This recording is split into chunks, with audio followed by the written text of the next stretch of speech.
Es el gran secreto de la guerra civil española submarina. Un arma prodigiosa de los nazis atacó en nuestras costas al submarino C3 y a partir de ahí la conspiración. Unas manchas de gasoil 85 años después nos conducen a esto. Allí estuvo el equipo de Cuarto Milenio.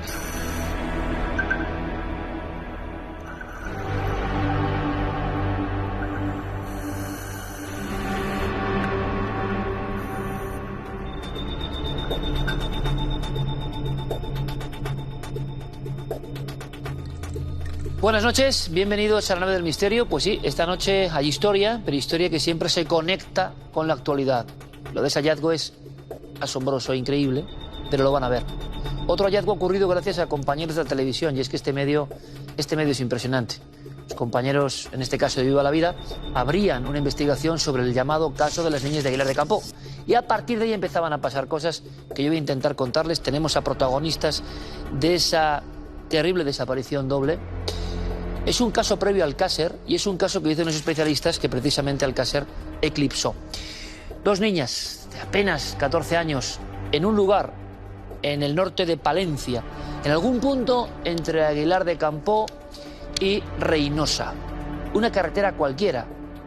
Y como digo, en algún sector todavía hoy desconocido, la desaparición absoluta. Resulta que, viendo el programa citado, alguien repara con los datos que se van sacando a lo largo de la investigación. Va a estar aquí la abogada portavoz de la familia. Se habla de un 127 blanco. ¿Ustedes se acuerdan del 127? Era un coche popular en España. ¿Cuántos había en esa zona en concreto? En el año de 1991, uno antes de la desaparición de las dos crías de Aguilar de Campoo, que no han vuelto a aparecer y se ha tenido una sola pista en todo este tiempo, alguien recoge a otra vecina en este coche de 3 puertas y ocurre algo. Ese algo es la motivación para que este caso, que parecía un cold case, un caso frío, algo ya imposible, inextricable, muy difícil de resolver, pues se reabra en Aguilar de Campoo y Cervera de Pisuerga. ¿Tiene que ver el conductor de este vehículo con la desaparición de esas niñas? Hay testigos que las vieron. El último flash, la última foto, es las dos crías entrando, haciendo autostop en este vehículo. Es un caso que guarda paralelismos con Alcácer, efectivamente. Hay otra de las niñas de la pandilla que en el último instante no va con sus compañeras a la discoteca de Reynosa. Y se salvó. Reabrimos la investigación. Es un reportaje excepcional de Paco Pérez Caballero. 30 años después, y hay un espacio para la esperanza.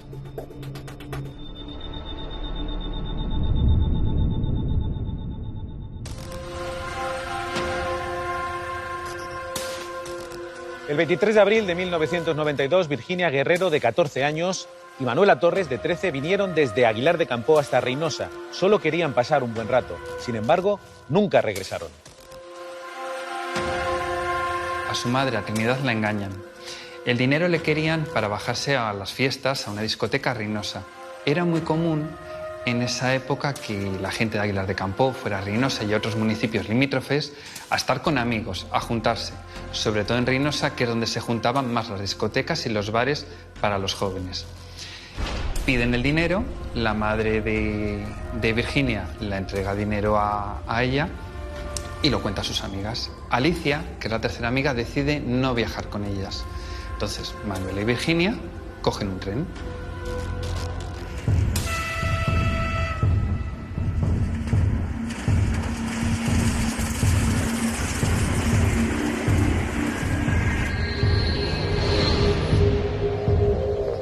Se sabe que las jóvenes estuvieron aquí, en el Jardín de Cupido, y luego a 100 metros en una discoteca. A las 9 de la noche decidieron volver a casa, y lo hicieron haciendo autostop. Hay dos testigos de esa escena, lo ven desde dos puntos de vista diferentes.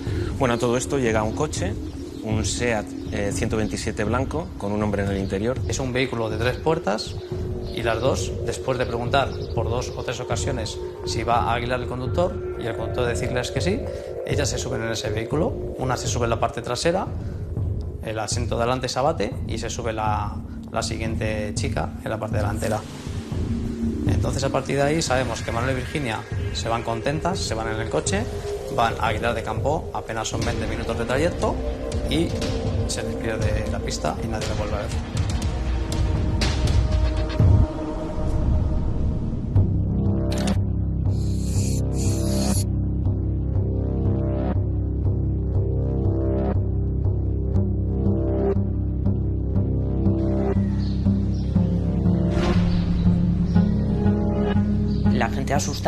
La gente asustada y bueno, yo siempre he pensado que ha habido un antes y un después en Reynosa y en el tema de Acerdedo después del caso de las niñas de Aguilar, sí, con miedo, todavía hoy. La investigación ha seguido decenas de pistas sin resultado alguno. Incluso se han recuperado huesos humanos que han sido analizados para saber si tenían algo que ver con las niñas. Se barajan muchas teorías, desde que es una chiquillada, se han escapado de casa, y al principio se tira más por ahí. Se investigó también la posibilidad de que estuvieran en Málaga, que aparecían en Madrid, hubo muchísimas pistas, pero la que más peso tenía era la de que las vieron subirse en ese coche, en ese SEAT 127 de color blanco de matrícula de Valladolid. Se dice en el sumario y figura la provincia a la que pertenecía el vehículo. Se señala inclusive por parte de una de las testigos, creo que el último número de una matrícula. Estamos hablando del año 92. De verdad, tan complicado era a través de la entonces Dirección General de Tráfico. Entonces la Dirección General de Tráfico averiguar cuántos 127 estaban en esa zona y en zonas limítrofes. Yo creo que no. El problema en aquel momento es que estamos hablando de 1992, es que no había protocolo. Existían unas prácticas habituales, por ejemplo, empezar a buscar a personas desaparecidas a partir de las 48 horas, que eso hoy día, desde un punto de vista de la investigación, es una aberración. El protocolo se dio en el año 2009, muchísimos años después. Por tanto, la investigación que se hizo fue una investigación tradicional y ni siquiera en un principio se tomaban en serio este tipo de desapariciones. Eran dos jóvenes adolescentes que habían salido de fiesta. Entonces, en un primer momento, estamos hablando también de una España rural, en un primer momento, pues decidieron esperar para saber si iban a aparecer o no iban a aparecer. Por tanto, la investigación falló desde el principio.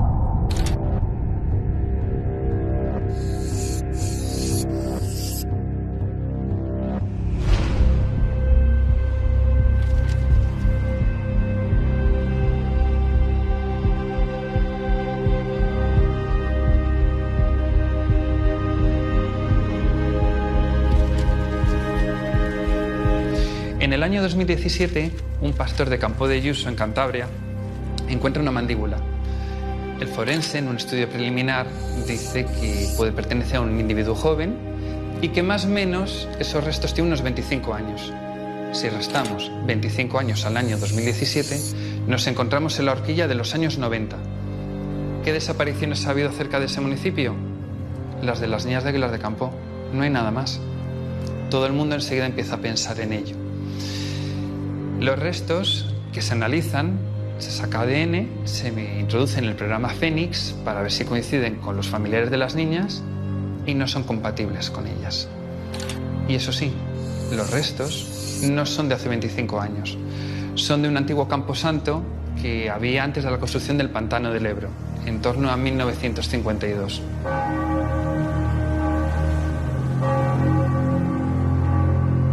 Probablemente les creó como una pequeña esperanza, pero al mismo tiempo ellos mismos se ponen una coraza, porque como han recibido tantas veces falsas expectativas, al final las familias sufren muchísimo con este tipo de noticias. Entonces, bueno, hay que tener mucho cuidado. Cada vez que aparece algo no se puede decir a la ligera puede que sean de las niñas de, porque detrás hay una familia que está sufriendo.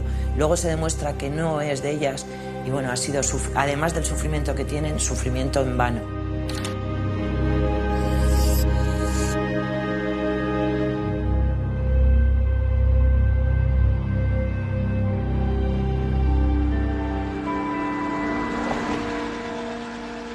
Hace apenas unas semanas, un nuevo testimonio reabrió el caso. Las niñas de Aguilar fueron recogidas en esta carretera por un 127 blanco. Una mujer aseguraba que también había subido un poco antes a ese 127 blanco y decía que había vivido en su interior una experiencia absolutamente traumática.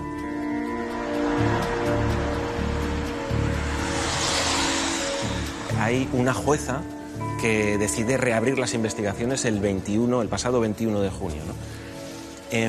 Lo que ocurre es que hay una mujer, al parecer, que está viendo un programa televisivo donde se está emitiendo un reportaje que reconstruye un poco la desaparición de Virginia y de Manuela.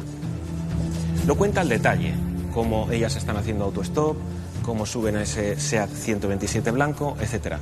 Todo esto, al parecer, remueve algo en la conciencia de esa mujer que decide llamar al teléfono de aludidos del programa y decir: oigan, yo he vivido algo similar un año antes, en 1991. Ese testimonio coincide en un 99,9% con lo que le sucedió a Manuela y Virginia. Y digo un 99,9% porque Manuela y Virginia no están desaparecidas y estas dos chicas pudieron escapar. Pero lo que cuentan es similar a lo que sabemos por las testificales que le sucedió a Manuela y a Virginia. Es decir, ellas regresan de una localidad a la que han ido a pasarlo bien, a pasar unas fiestas, regresan a su domicilio y hacen autostop. Les para un vehículo 127 de color blanco, similitud, todo eso, 3 puertas, se suben una atrás y otra adelante y este señor inicia un trayecto contrario al de la localidad donde viven ellas. Entonces hacen una maniobra con el volante y consiguen escapar. Además hay otra cosa muy curiosa y es que esta mujer dice que días después de ese hecho, estamos hablando de hace 30 años, 1991, se encuentra con este hombre, con este supuesto raptor, en un contexto completamente diferente. Dice ella que sí lo reconoce a él, pero que él no le reconoce a ella. Pero esto, al parecer, es determinante para que se pueda identificar a ese hombre hoy día, para decir, este hombre efectivamente pues quizá era que estaba trabajando en un sitio o que visitaba tal otro sitio o lo que sea, y que efectivamente conducía un SEAT 127 blanco. A mí lo que este testigo me viene a decir es que si es verdad su testimonio, si su testimonio coincide después de tanto tiempo con la realidad, de alguna manera que podemos estar efectivamente hasta a un depredador sexual, ante un depredador sexual, es decir, una persona que repite modus operandi, que busca personas, que busca niñas, que busca jóvenes en la carretera. Entonces, vuelvo a repetir, era muy común hacer autostop y que de alguna manera podía realizar cualquier actividad sexual que acabara con la muerte de sus víctimas. Esto es lo que me indica esta pista, el modus operandi similar, pero también choca un poco que no tengamos datos de depredadores sexuales en la zona. Imaginémonos que este caso tiene relación y bueno, y que desgraciadamente descubrimos que Virginia y Manuela pues ya no están. Qué menos que saber qué pasó con ellas y dónde están esos restos de Manuela y Virginia. O sea, no podemos mantener una herida abierta casi 30 años.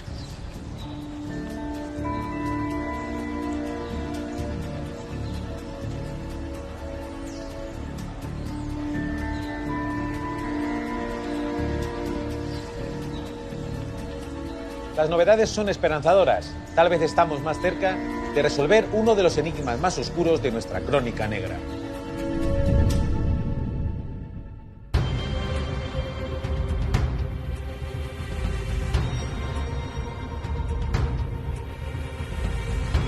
Sin duda, queridos amigos, este caso fue, yo creo que opacado o ensombrecido por el impacto enorme que poco después tendría el suceso de Alcácer. Hay quien dice, criminólogos expertos, como los que están en la mesa, que precisamente eso, bueno, sumió en un silencio, o quizá las investigaciones hace 30 años eran como eran. ¿Cómo eran? Porque viendo a los expertos uno también extrae ciertas preguntas que son interesantes. Dice la abogada de la familia que ¿por qué no se revisó por parte de tráfico de una forma más concienzuda? Dicen amigos que están ahí en el reportaje de la policía que hace 30 años, poco menos, que no había casi ni protocolo. A mí todo esto me sorprende, ambas cosas. El ojo clínico del doctor Cabrera. Doctor, bienvenido. Muy buenas noches. Sí, ¿qué lees tú aquí? Yo lo que leo aquí es que a alguien se le escapó algo claramente, porque evidentemente en aquella época se tenían listados de vehículos con matrículas, sí o sí. No habría ordenadores tremendos, ni hubiera triangulación, pero había listados. Por lo tanto, un coche de esas características, blanco y con una matrícula que al menos sabíamos parte de ella, había que haberse encontrado. Tenía que haberse encontrado. Yo sacaba antes en el sobre el mítico, los modelos 127. Más populares, pero claro, en esa zona concreta, 127, 3 puertas, tenía que haberse localizado. Tenía que haberse localizado. Ese vehículo no puede desvolatilizarse. Y la investigación ahí, como ya se ha dicho en el reportaje, falló. Carmen Monfagón, que la han visto ustedes en el reportaje, está haciendo una labor increíble, pues ayudando a familias de desaparecidos. Hay que decirlo que lo hace con el máximo entusiasmo y poniendo su conocimiento, y yo espero que tengan suerte. Ella sabe muy bien lo que es la televisión. Gracias a compañeros de esta casa, de Viva la Vida en concreto, se abre un abanico de posibilidades 30 años después, y lo que queremos, Carmen, buenas noches. Buenas noches. Lo que deseamos de verdad de corazón, y tú lo sabes y todos aquí lo saben, es que con el impacto que tiene Cuarto Milenio llegue algo que pueda interesarles. Tú eras muy crítica con esto, es decir, ¿cómo no se ha localizado? ¿Coincides con Cabrera entonces? Claro que coincido con Cabrera, y aquí, si me permite, esto que decir que este caso lo cogimos mi compañero y yo, que aparece en el reportaje, porque es verdad que tenemos un despacho dedicado nada más que a desaparecidos y a crímenes sin resolver, aunque parezca extraño. Lo cogimos como criminólogos y al final he terminado personada como letrada de las dos familias. Hay líneas de investigación en el sumario que nunca se tocaron, Iker. Pero tú lo dices como extrañada. No, lo digo extrañada porque, coincidiendo con Serafín, que es un gran profesional de Guardia Civil, es verdad que hablamos del año 92, pero en el año 92 las técnicas de investigación ya tenían, aunque no existían unos protocolos, pero en materia de desaparecidos algo existía. Y aquí hay líneas de investigación que no se tocaron. Prueba de ello es que hasta que se ha cruzado esta línea, gracias a la colaboración ciudadana, gracias a los medios de comunicación... Y una casualidad, ¿no? No, y a los medios de comunicación, que tenéis un poder extraordinario, Iker. De verdad, no sabéis la capacidad que tenéis. Pues ha coincidido esta línea, pero nosotros habíamos presentado ya 23 diligencias de investigación a la vista del estudio del sumario, que están ahí esperando que se acabe con esta línea. Pero, Carmen, ¿me quieres decir que hay un oscurantismo, una densidad, un parón por algo? Bueno, vamos a ver, hay casos en este país, y creo que aquí tienes en la mesa profesionales que lo pueden avalar, que llegan a un estadio que se denominan fríos, que se enfrían. ¿Por qué se enfrían? Yo creo que una desaparición hay que seguir investigando. No se puede dejar 30 años. Si vemos el sumario, vemos que desde el año 2000 no se ha hecho ninguna actuación, que hemos dedicado 8 años, o por lo menos, y discúlpenme, si ha habido alguna actuación en el sumario no consta. Y las familias no las conocen. Las familias conocemos lo que figura en el sumario. Pero hay algo sin duda, Carmen, que tú haces hincapié en el reportaje. El doctor Cabrera, ahora escucharemos a Luis Rendueles, clásico donde los haya del periodismo y sucesos en España. Coincidís en eso, y a mí eso me parece que es uno de los enigmas, ¿no? No era tan difícil, al parecer, si el coche era de la zona, localizarlo. Y las características del conductor. Tuvo 2 testigos que dijeron las mismas características del conductor. ¿Las podemos saber? Sí, una persona morena, entre 20 y 25 años, con el pelo oscuro y bien vestido y con buenas maneras. Luis Rendueles, compañero Prensa Ibérica, buenas noches. Autor junto con el buen amigo Manu Marlasca de Territorio Negro. Yo creo que es uno de los éxitos recientes de la criminología, que siempre llama la atención porque nos sobrecoge, ¿no? Y este caso acabó como ensombrecido, quizá por la época que le tocó vivir. Ahora estamos reinvestigando gracias a personas como Carmen. ¿Cuál es tu lectura de lo que están hablando los compañeros? Bueno, yo primero decir que en el 92, que éramos jóvenes, eran sota, caballo y rey las investigaciones. No había mucho más, ¿eh? Sí, hay varios casos de chicas desaparecidas en España en los 90, sin resolver, y todos presentan ese fallo, esa falla, no había tecnología, no había protocolos. A ti te asombraba antes. A mí me ha dejado muerto. Pues en el año 92, cuando desaparecía una chica, a sus padres se les decía que volvieran a las 48 horas. Esa era la costumbre, 48 horas. Es un error mortal. Se entendía que la juerga Estamos todos de acuerdo, ¿no? Claro. Se entendía que la juerga no duraría más de 48 horas, ¿no? Eso estaba asumido por todos, ¿eh? Y hablo de políticos, Ministerio del Interior, fuerzas de seguridad, todo el mundo. Esa costumbre se ha cambiado, evidentemente, a golpe de disgustos. Hay varios casos, como el de Virginia y Manuela, sin resolver. Y yo lo que tampoco me resulta tan fácil como el doctor, ya vamos a empezar a pelearnos, porque el 127 era matrícula Santander, Carmen, era matrícula Valladolid. Claro, hay personas que dicen una cosa, hay personas que dicen otra. ¿Hay dos vertientes? Ya nos vamos a entrar en otra historia. Sí se miró el 127, ahora entraremos. o se intentó Cuenta, mirar. cuenta, no, ahora entremos, no entra. Pero ahí estoy de acuerdo con el doctor Cabrera. Se podía haber hecho bastante más con esa matrícula y con ese coche. Además, daros cuenta que esa zona es una zona pequeña, perdonad, no es Iberia. O sea, Cervera de Pisuega, Reynosa. Hace una semana y media yo comí en Reynosa, camino en Santander, y aquí es una zona... Buen sitio. Doctor Cabrera, discúlpeme, con el permiso de Iker y sobre todo de mi querido Luis. Vosotros. Vamos a ver. Olvidémonos de la matrícula. 127 blancos de 3 puertas. ¿Dónde hay? ¿Dónde se localizan? Y sobre todo, ¿cómo se cruzan los datos? ¿Dónde viven los propietarios? Es que eso, aunque diga el doctor Cabrera, yo ingresé en la administración española en el año 72 del siglo pasado, Iker, y no había ordenadores, pero todas esas informaciones se cruzaban, estaban y se podían hacer. No, la pregunta, entonces, exactamente, ahí no tengo por menos que coincidir con el doctor Cabrera, decir que fue una investigación deficiente, sin protocolos, deficiente, porque sobre el 127 hay 2 testigos que lo ven perfectamente, ven la identificación del conductor. Ese cruce de información se puede hacer. Pero tú sabes que hubo un tío del 127, un hombre señalado. Un hombre con un 127. Luis. Sí, claro que lo sé perfectamente. Hay una persona que se va de la zona después de la desaparición de las chicas, que se va, supuestamente fuera de España, yo no lo sé dónde fue, y a esa persona se le interroga. Y hay otro 127 o sea, señalado. Sí se tocan 127. No, perdona, Luis, pero hay otro 127 señalado en el sumario, con nombres y apellidos, que no se toca para nada. Pues, ¿con nombre y apellidos? Sí, claro. ¿En el sumario? En el sumario. Que no se investiga para nada. Bueno, y esto, doctor Cabrera. Pero, vamos a ver, en aquellos tiempos y en estos, pero en aquellos más, la Guardia Civil, que era la que tenía competencia rural, digamos, no eran, en fin, estos señores hacían bien su trabajo con lo que tenían. O sea, no es que tuvieran solo una lupa. Y tuvo eco, una desaparición de 2 niñas. Tuvo eco. Lo que pasa es que luego también es cierto que vino lo de Alcácer. Tuvo eco hasta que pasó Alcácer. Y ya se acabó. Cuando pasa ya Alcácer. solo había Alcácer. Claro, estas chicas tampoco, quiero decir, se olvidó. Que por cierto son casos muy gemelos, ¿Por qué? Son casos de autostop, Cuéntanos.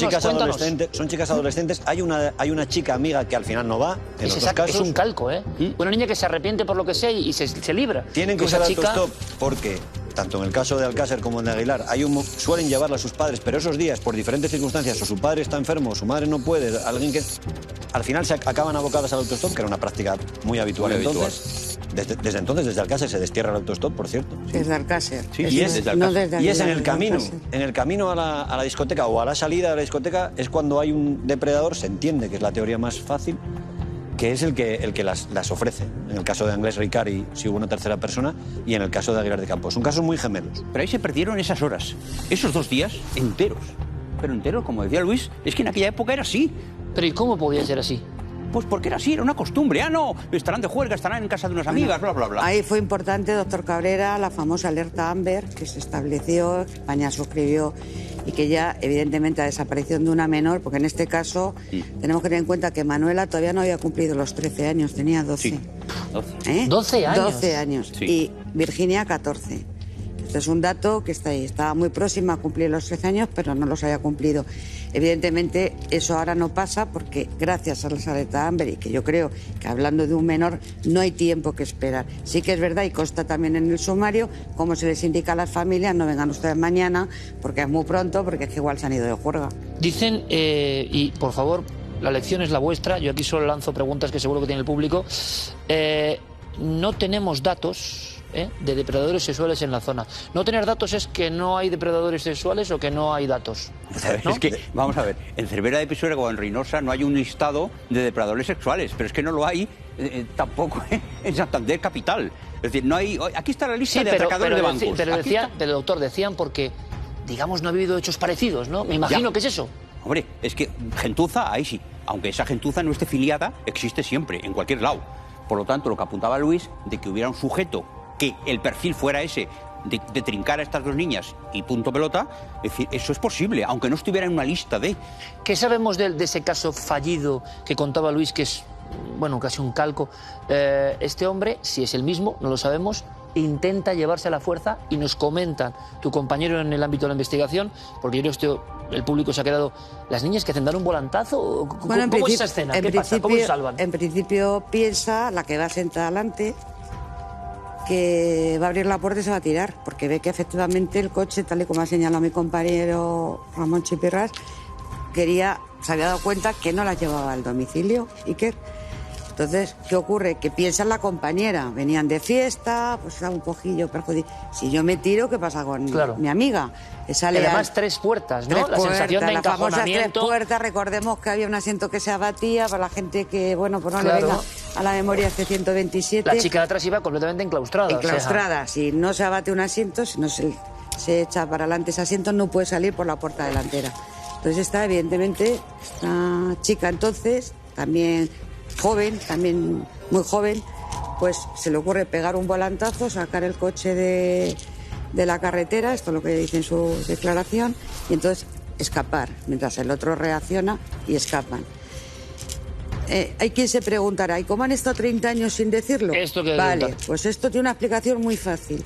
Estamos ante unas chicas jóvenes, también niñas y menores de edad, y lo que ha dicho Luis, que se van sin permiso paterno a otras fiestas, a otro sitio distinto, con lo cual, si no llevan el permiso los padres, ellas no pueden, por mucho miedo que hayan pasado, contar lo que les ha pasado, por muy traumática que haya sido la escena. Y es hasta 30 años después que ven lo de 127. Sí que es verdad, como ha dicho el compañero del diario Montañés, que lo quiero recoger, que también se ha informado y es así, que después, a los pocos días, se vuelven a encontrar con él. Pero ellas no dicen nada, se identifican, se vuelven a encontrar con él.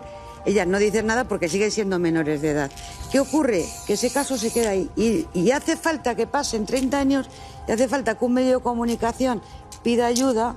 Quizá porque se dijo más el detalle del 127 blanco. No, por el 127 y por la descripción que dimos del individuo, sí que... Claro, pero entonces este individuo, doctor Cabrera, Luis, que es reconocido tiempo después, es decir, que lo pueden identificar estas chicas, ¿esta pista dónde nos va a llevar? Es que, vamos a ver, la testifical de por sí, hoy, no es ni hoy ni antaño más, pero hoy la testifical para los jueces no es muy sólida, no es muy potente. La testifical hoy, todo son pericias, pruebas, ADN, es todo el rollo.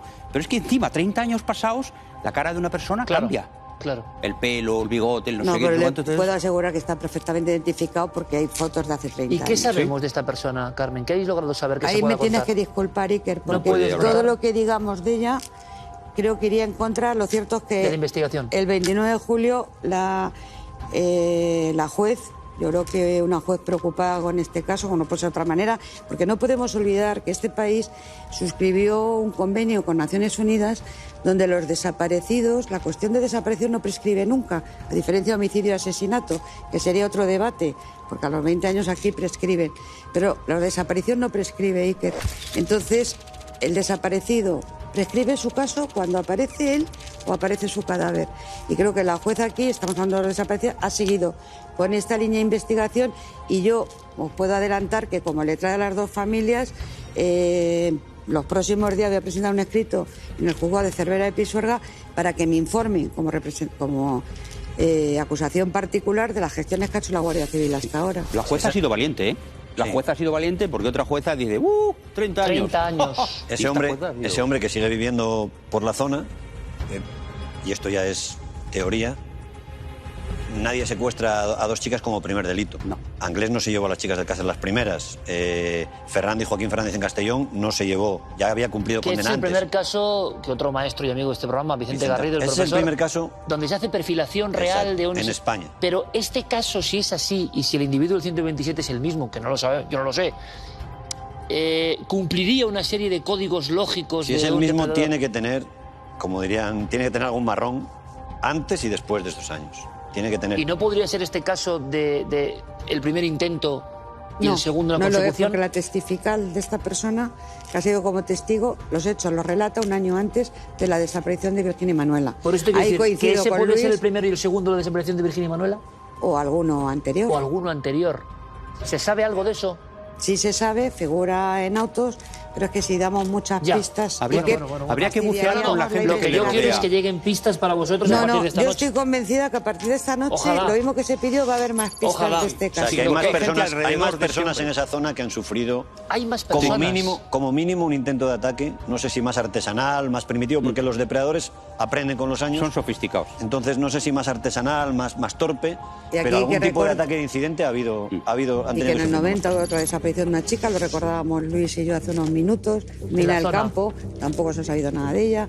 Es que claro, ¿cuántos desaparecidos hay en esa zona. Es que, Oye, claro, Carmen, ¿qué piensa la familia? ¿Cómo están las familias? Bueno, pues las familias a nosotros nos han pedido, por favor, concretamente mi compañero Ramón es el portavoz de ellas, yo soy su letrada encantada, porque además es verdad que no conocían mucho del sumario, pues no tenían representación letrada hasta escasamente hace año y medio. Pues las familias están muy cansadas y muy atemorizadas, si queréis normal. ¿Atemorizadas? Sí, ¿Por sí, qué? porque, y yo lo entiendo, cuando llevas 30 años, casi 30 años, que en abril hará 30 años, que no has sido capaz de cerrar una herida, porque cuando tú encuentras el cadáver de tu hijo, eres capaz de cerrar esa herida, ayudarte, elaborar tu duelo, pero cuando no sabes nada, si les fue bien, si les fue mal, cuándo murieron, no murieron, qué fue de ellas, se dedicaron a la prostitución, cuando no sabes absolutamente nada, ahora tienes miedo ante una nueva pista, porque posiblemente te encuentres a la realidad. Es lo que yo decía, por lo menos saber qué pasó con Virginia y Manuela. Sí, cerrar ese duelo. Luis, Eso es. se hablaba de pistas, se habló en su tiempo de pistas, de verlas de ocupas en Madrid, Sí. que yo no sé si esto es una lógica que siempre ocurre en casos ciertamente mediáticos y que luego se va disolviendo, porque lógicamente en la gran ciudad alguien las identificaría, ¿no? La Guardia Civil llegó a ir a la Casa Ocupa. Esta estaba en Plaza España, un antiguo edificio de Plaza España, y llegaron a ir y la persona que garantizaba que eran ellas se las identificó. Eran dos chicas ocupas de verdad. Pero no eran ellas. Virginia y Manuela, obviamente. O sea, todas las pistas de éxodo a la gran ciudad, a otros lugares... No, además yo diría, yo creo que ya con el tiempo suficiente, y Carmen sabe más, yo creo que la hipótesis principal, casi única, es una desaparición forzada. Total. Y es un secuestro. Mal asunto, ¿no, doctor? Un secuestro, un mal asunto. También pulula en el aire, y acordaros de la famosa historia de la trata de blancas, que sí es real, la trata de blancas, es decir, ojo, trata de blancas, es decir, secuestrar niñas pequeñas a las que luego tal, es la única opción. Yo animo a que quien sepa algo, insisto, del caso de Aguilar de Campoo, de Virginia, de Manuela, alguien que sepa que evidentemente esta pista que ahora has abierto es una pista consistente, quien pueda aportar algo que evidentemente llame al programa. Es que ahí tienen las líneas de contacto, porque es importante, y cualquier información os la remitiremos. Pero si me permite, sí que esto yo lo haría extensivo y utilizando estas líneas a cualquier persona que sepa alguien de tanta gente como hay desaparecida. Creo que hay fundaciones de personas desaparecidas donde aparece insistentemente las fotos de ellos y también hay que ocuparse. Vamos a ver si logramos algo, Carmen. Nos haría de verdad, sería un orgullo, y ese es el éxito verdadero, que alguien aporte algo, que os conduzca a algo, y aunque muchas pistas se queden pues como aquellos huesos, ¿no?, en la zona del embalse del Ebro Mal, que no dieron más solución, pero que por favor la televisión sirva para algo. Carmen, seguiremos en contacto. Por supuesto. Desde luego, muchas gracias. El gran sabueso, Luis Rendueles, que siguen los éxitos. Gracias, amigo. Hasta pronto. Doctor Cabrera, que decirte que te veo muy pronto. Venga, ¿vale? adelante. Vamos con más cosas, cambiamos el tercio, y esto yo estoy seguro, les apuesto lo que quieran, a que les va a sorprender.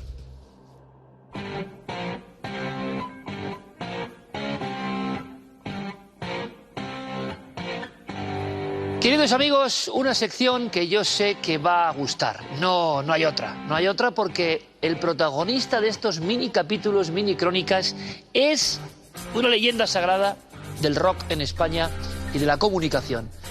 Juan Pablo Ordúñez, el pirata, historias del rock. Impresionante, impresionante. Cuando supimos que él compilaba sus varias décadas de información, conociendo a todos los grandes del rock, dijimos, hay que ponerse en marcha. Nuestra compañera Clara Tahoces, bueno, abusamos de su paciencia, pero yo creo que ha merecido muchísimo la pena. Estábamos muy emocionados porque el pirata es uno de esos. Tenemos grandes locutores y promotores del rock en España, que ha sabido no solo de las historias oficiales, no solo de los discos de oro, de platino, de las épocas buenas, los Beatles, los Rolling, David Bowie, Bob Dylan, todos. Elvis va a contarnos cosas increíbles. La cara B del rock. Y claro, ustedes saben que muchas de estas personas, y a mí eso me encanta, se hicieron millonarias, tuvieron acceso a grandes mansiones. Hubo épocas donde las grabaciones incluso se hacían en domicilios específicos y reformados para ello. Y algunas empezaron a coger mala fama por lo que ocurría. Mansiones victorianas, grandes caserones en ciertas islas, y los rockeros se empezaban a dar cuenta que ahí ocurría algo. Las mansiones encantadas del rock and roll. Díganme si no es fascinante. Pero no lo voy a contar yo. Lo va a contar nuestro gran anfitrión, el pirata.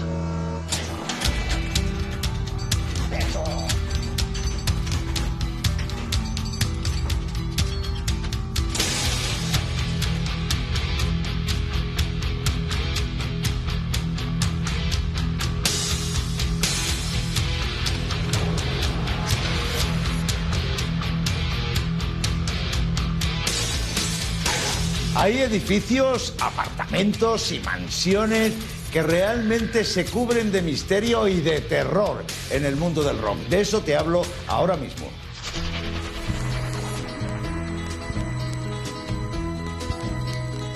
Por ejemplo, el apartamento de Harry Nilsson en Londres, el amigo americano de los Beatles, un tipo que desarrolló su carrera entre Estados Unidos e Inglaterra. Allí grabó bastante de su material, ¿no? Pues se compró un apartamento para estar alejado del mundanal ruido y para tener un sitio, un refugio donde él ir cuando fuera a currar a Londres. Y mientras se lo dejaba a sus colegas, se lo dejaba a sus amigos también músicos. En ese apartamento moría Mama Cass, aquella chica obesa de los Mamas and the Papas, después de un magnífico concierto en un local de Londres. Pero es que 4 años y 39 días después, Keith Moon, el batería de los Who, moría en el mismo edificio, en el mismo apartamento, en la misma habitación y en la misma cama que Mama Cass. Realmente la tragedia se ceñó allí hasta que Harry Nilsson se lo vendió a su amigo Pete Townshend, el capo de los Who.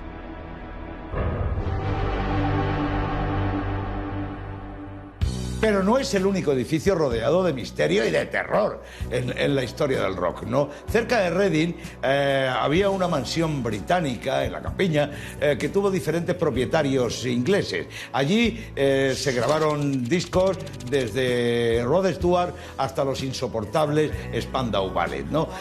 Uno de los propietarios fue David Gilmour, el guitarrista de Pink Floyd. Su mujer dijo que no volvía a pisar aquella casa por las cosas que ocurrían, entre otras que se aparecía el fantasma de un monje por la mañana incitando a los habitantes de la casa a rezar.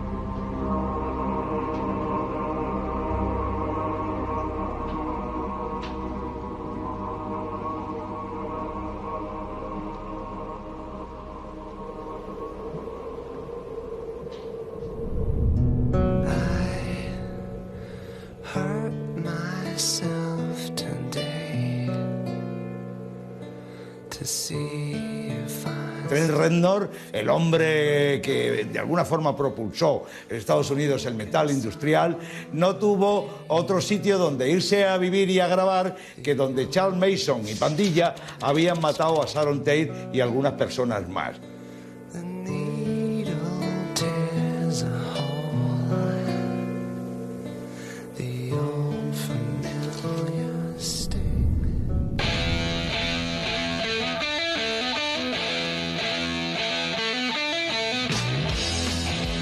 Bueno, las mazmorras de Clearwater Castle, donde grabó Black Sabbath, y que, joder, los Black Sabbath, que son como son y que asustan a todo el mundo, también pasaron allí una temporada en la cual flipaban de las cosas que ocurrían, como por ejemplo apariciones de gente con hábitos y encapuchados que desaparecían en el aire. Los malísimos Black Sabbath tuvieron que salir de allí corriendo. Pero posiblemente la mansión más famosa del rock con acontecimientos extraños y terribles es la famosa mansión del Lauren Canyon, que se llama así, propiedad sobre todo de un tipo llamado Bob Rock, uno de esos genios de las máquinas de grabar que son capaces de volver a poner a flote la carrera de muchos artistas que recurren a él. Bueno, se dice que la mansión fue propiedad del escapista Houdini. No, aunque no está llegado a demostrar. Pero parece ser que en esa mansión, en 1918, un tipo tiró a su amante por el balcón. Y entonces, a partir de ahí, la chica clama venganza a través de su fantasma.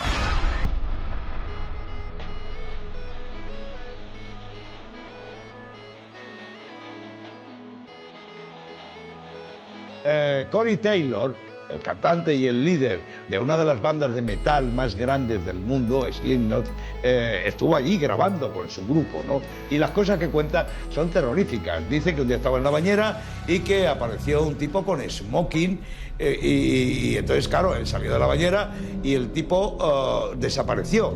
Pero parece ser que las puertas, tanto que daban acceso a los pasillos, al interior de la casa, como los balcones y ventanas, estaban totalmente cerradas. Ese tipo se tenía que haber, el tipo del smoking tenía que haber desaparecido en el aire. En definitiva, creo que ese es el edificio más tremendo en cuanto a misterios y terror, la mansión del Lauren Canyon.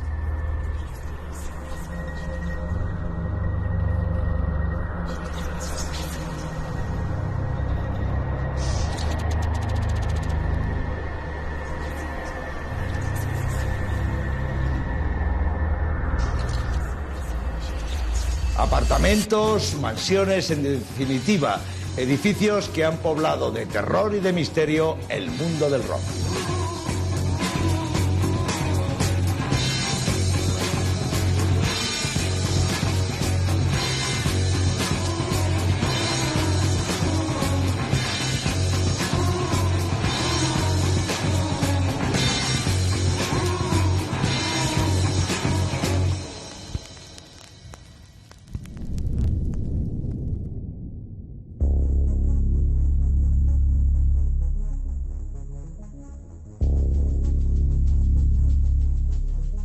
Bueno, pues estos son los archivos del pirata, maravilloso realmente.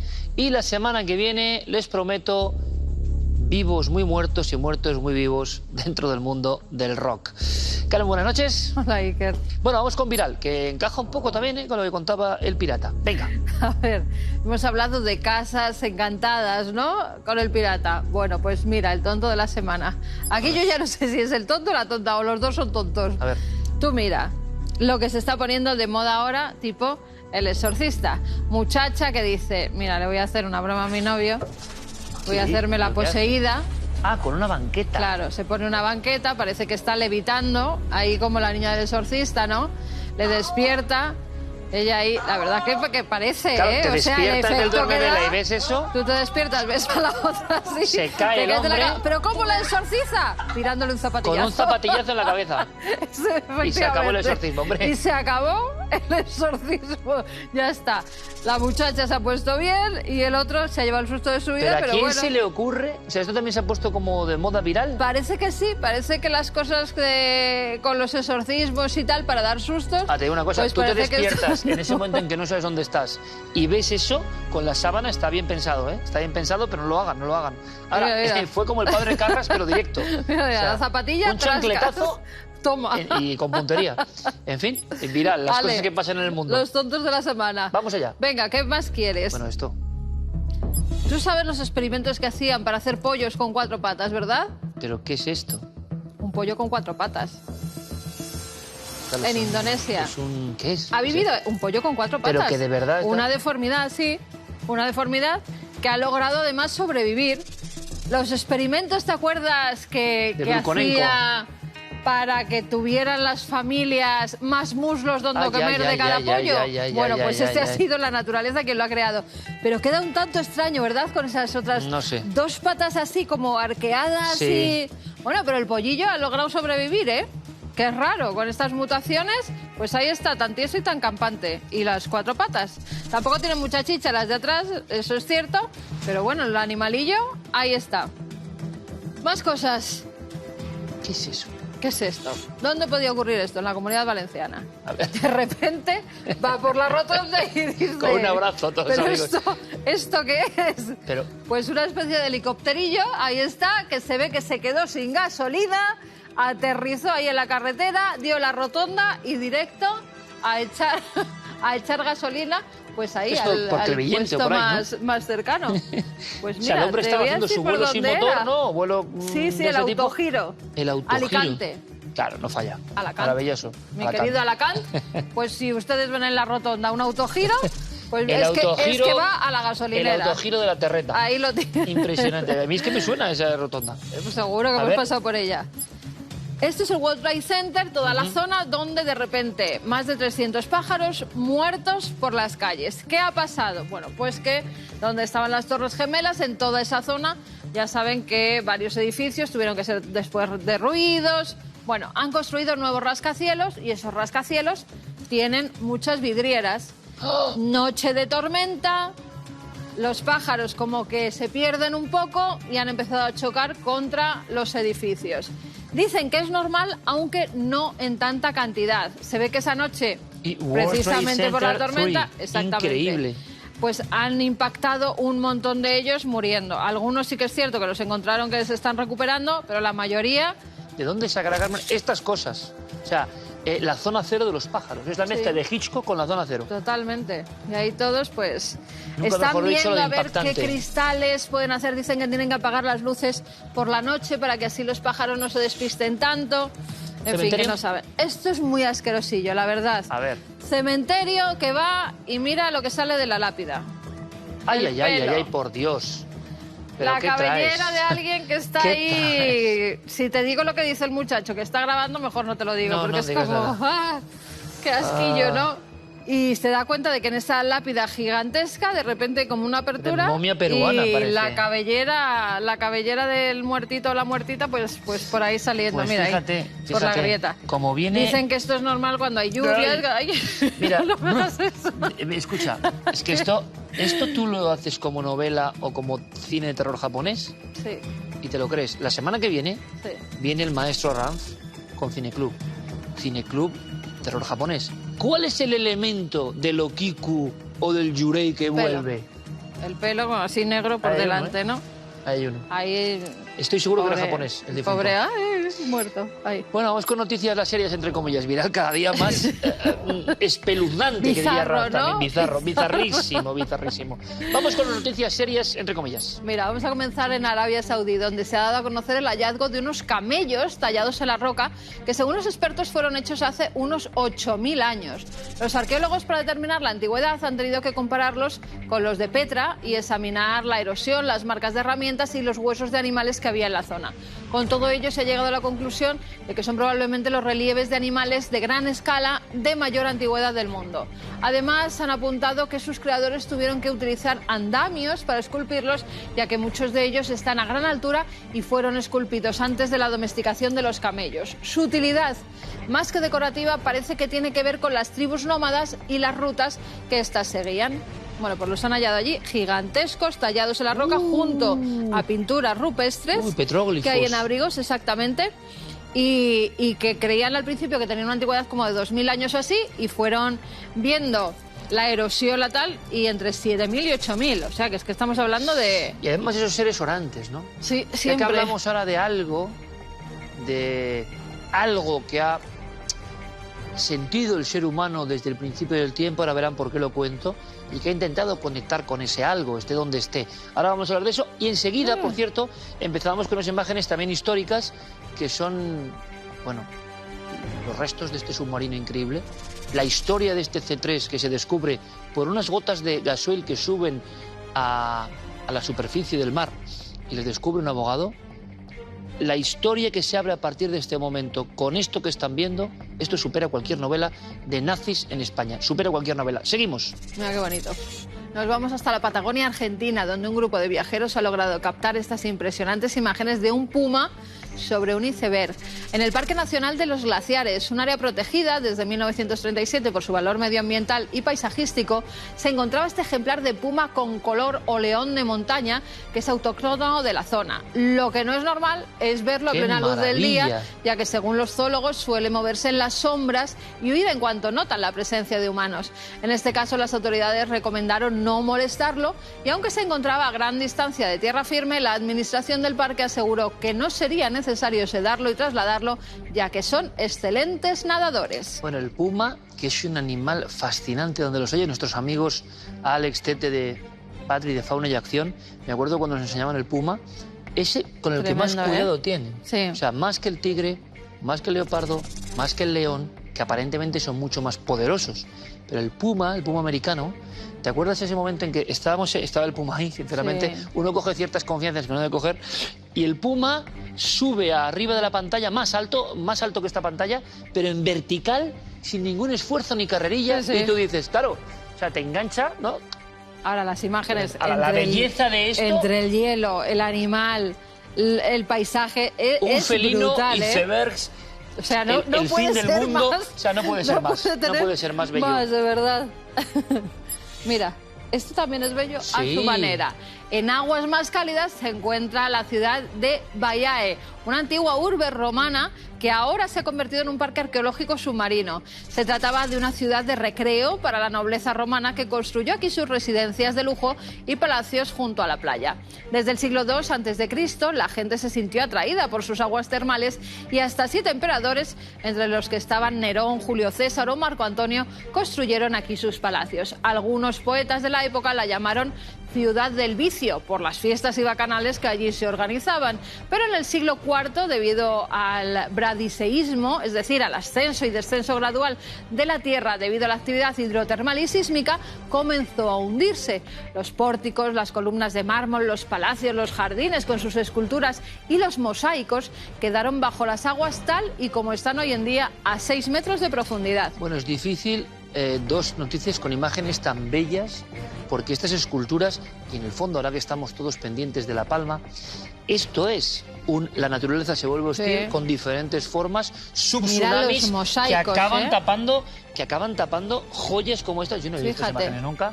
O sea, los mosaicos y las esculturas son impresionantes. Es cierto que algunas de esas esculturas, las reales las han sacado para protegerlas en un museo y han puesto reproducciones, pero los mosaicos son los originales. Es más, los buzos, que pueden llevar a muy poquita gente en cada inmersión, hacen así, quitan la arenita para que vean los mosaicos que hay y luego lo vuelven a cubrir para que tampoco se echen a perder. Crónica, como pasa en La Palma, de transformación entre el suelo, el movimiento sísmico, el desplazamiento de placas o de fallas y final, en este caso, de un imperio. Y acabamos con lo que se vio en Florida. Impactantes imágenes que dejó el lanzamiento del SpaceX, como te decía, en ese cielo de Florida. Los habitantes pudieron ver cómo se desarrollaba un halo blanco alrededor del cohete mientras se lanzaba a la órbita de la Tierra. El cohete que despegó del Centro Espacial Kennedy llevaba en su interior al multimillonario Jared Isaacman y a 3 ciudadanos que eligió él para unirse y ser la primera tripulación totalmente civil. Después de 3 días en el espacio, la cápsula automatizada Dragon amerizó en el Atlántico, culminando así con éxito la primera misión orbital de la historia sin un astronauta profesional a bordo. A mí me impactó. Claro, cuando vieron esto, la gente porque ya sabía lo que se iba a lanzar. Sí, pero además, nosotros hemos visto, ¿te acuerdas? Allí se podía ver. Sí. Pero hay una cosa interesante, hablando de Elon Musk, hablamos de su robot, que tuvo un impacto tremendo ese programa. Me sorprendió. Estaba en YouTube Elon Musk hablando, esto va a quedar mal, pero estaba hablando Elon Musk de todo esto. Él y la estirpe de los libres teníamos más espectadores. Mira tú. ¿Cómo se queda uno? Musk 2. Es broma, pero fue así, me dejó sorprendido. Digo, ¿qué pasa que no hacen caso ni a Elon Musk? Casi no puede ser. En España. En fin. Porque en Estados Unidos me imagino que no, sería a nivel mundial. Sí.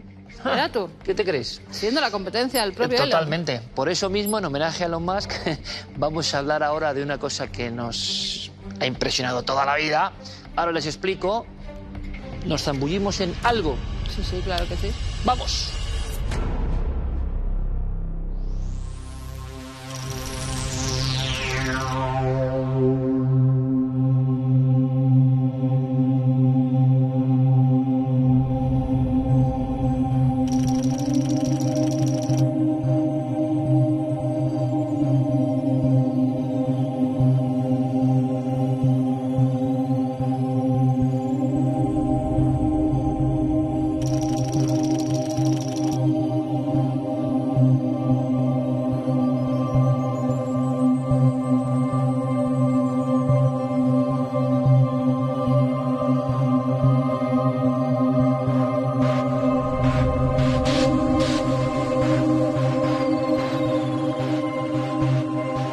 Algo.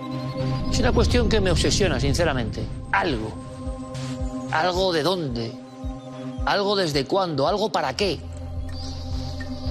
Quería hacer una sección para explicarles lo que he aprendido y cuestiones que para mí son incluso duras, y lo van a ir entendiendo con el paso de los fragmentos de este algo.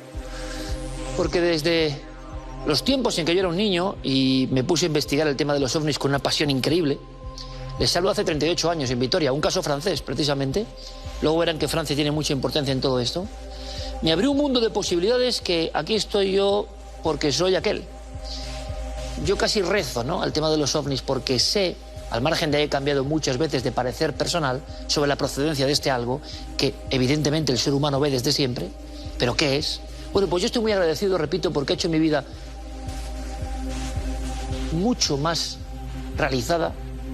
Me ha abierto un espíritu de curiosidad, que es lo que yo tengo por bandera, y todo se lo debo a ese enigma tan escurridizo de los ovnis, que sigue siendo tan lejano a nosotros como en el 83, cuando yo lo descubrí, o mucho antes. Decía que los franceses tienen mucha importancia en esta historia que les voy a contar como pueda, que no es fácil y les pido el esfuerzo porque es apasionante, de cómo uno empieza con una fe brutal, y yo creo, evidentemente, como casi todos ustedes y los científicos, que existen otras formas de vida en el universo. Ahora, les seré sincero, me he preguntado muchas veces si lo que la humanidad ve desde el principio del tiempo, de las cavernas prehistóricas a Egipto, los aztecas y mayas, el medievo, me da igual, lo que viene viendo, ese algo que nos visita, si realmente tiene que ver con lo extraterrestre, pertenece ese algo más a nuestra esfera interna y no por eso deja de ser misterioso. Qué gran error decir, no, es que es la mente, y pensar que la mente está descubierta, ¿no? Y pensar que la mente no es misterio. ¿Es más misterio que vengan de fuera o que nuestra mente genere eso? No, que vengan de fuera. Pues yo no lo tengo tan claro.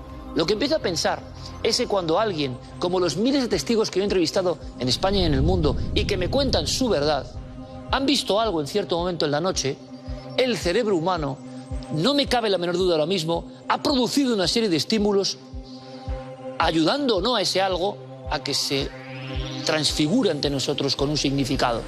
Porque les voy a hacer una pregunta que es irritante, y muchos amigos, cuando yo he hablado de esto, amigos ufólogos, amigos que aman el tema ovni como yo desde siempre, que tienen una visión puramente extraterrestre, como la pueden tener los americanos, ¿no?, que tienen hasta, ustedes saben, creencia en naves físicas estrelladas con cuerpos. A mí eso me chirría un poco, sinceramente, pero no lo sé. Yo les digo, vamos a ver, ¿no será que el ser humano con sus miedos ante algo que puede ser ajeno a nosotros está ejemplificando el espejo de todos los terrores o incluso anhelos? Porque siempre hemos creído, de los años 70 a esta parte hemos creído, que ellos venían a salvarnos de alguna forma, ¿no? Ellos tenían más ciencia que nosotros, ellos por tanto tenían la solución a nuestros problemas de este mundo tan enloquecido. Ellos eran ángeles ayer, extraterrestres hoy. Y fueron antes gnomos, y fueron dioses antiguos, y fueron demonios. Cuando un testigo en la noche ve algo, ¿está viendo realmente eso? ¿Qué está pasando? Es una muestra de los problemas de un mundo bélico a partir de la Segunda Guerra Mundial que ve una esperanza en los cielos. ¿Esos discos volantes, esas cúpulas, tienen algún sentido? ¿Se han sido ya superados por la aeronáutica actual? ¿Qué es algo y qué nos visita? Ahora bien, les diré, incluso el que uno a veces pueda tener, ha podido borrar que desde las cavernas hasta hoy, una noche cualquiera, un ser humano como usted o como yo se encuentra, porque yo los he visto 2 veces. Ahora, ¿qué he visto? No lo sé. Pues de eso va algo. Vamos a viajar a Francia, ¿y saben por qué vamos a viajar a Francia? Porque a diferencia de los americanos y de todos, los franceses fueron muy críticos con ellos mismos. Y yo pretendo ser crítico conmigo mismo. He hecho muchas lecturas este verano de nombres que irán descubriendo. Pimbidic, Viegoudi, Mehé, Scornot. Personas que desde el ámbito científico y creyendo en los ovnis fueron tomando diferentes vertientes, yendo a lo profundo. ¿Para qué un extraterrestre viene, asusta a un pastor y se va? ¿Una cultura con miles de años luz de adelanto haría realmente eso? ¿O ese señor está siendo influenciado por lo sociológico, por lo psicológico, y ante un estímulo extraño en la noche está ya pergeñando el dibujo del ovni? Bueno, pues esas cosas tan extrañas yo se las quiero contar. ¿Con qué caso podíamos empezar? Bueno, pues uno que me pone los pelos de punta, y donde la frontera entre el concepto físico de seres de otro mundo y otra cosa se mezcla. Vámonos a un otoño tremendo. El otoño de 1954 fue llamado la Gran Oleada Francesa. Es el mayor número de casos por habitante y población de toda la historia. En el otoño del 54 algo ocurrió en Francia que todo el mundo empezó a ver cosas increíbles. ¿Por qué? No pensaba en nada de eso seguramente la señorita Bourriot, que va en su motocicleta y que va cerca de Le Bézenaï, un paraje solitario, un paraje donde cualquier cosa puede asustar, efectivamente, pero un paraje que ella conocía muy bien. Una señorita atildada, una señorita francesa en su motocicleta, una noche de octubre de 1954, día 18. Es un camino cualquiera. Vuelve del trabajo, va a su domicilio y de repente el pequeño tenue foco alumbra a un hombre en el arcén.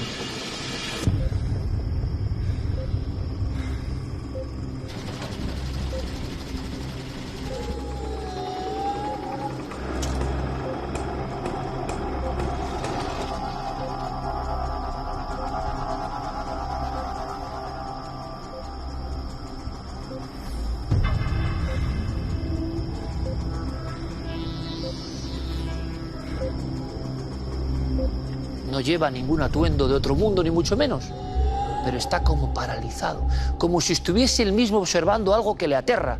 Está helado, congelado, petrificado. La señorita Bourriot pulsa tenuemente el freno y poco a poco quiere observar la escena, porque ella está pasando algo. Y como en otro sector de la carretera no se ve, puede que haya otras personas. ¿A quién está mirando ese individuo? Y entonces surge el espanto. La señorita Bourriot, a la gendarmería francesa,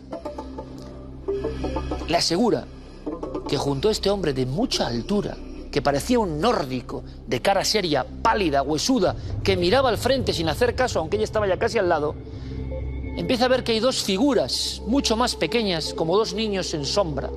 Dos niños en sombra, sin facciones, con las manos, con los brazos arqueados, escondidos detrás del señor vestido con ropas humanas y que parecía humano. Como si esos pequeños individuos que aterran a la señorita Bourriot estuvieran dominando, paralizando, quién sabe si secuestrando, sometiendo sin duda a esa figura perdida en el arcén en un kilómetro recóndito de una carretera rural en Francia en el año 54.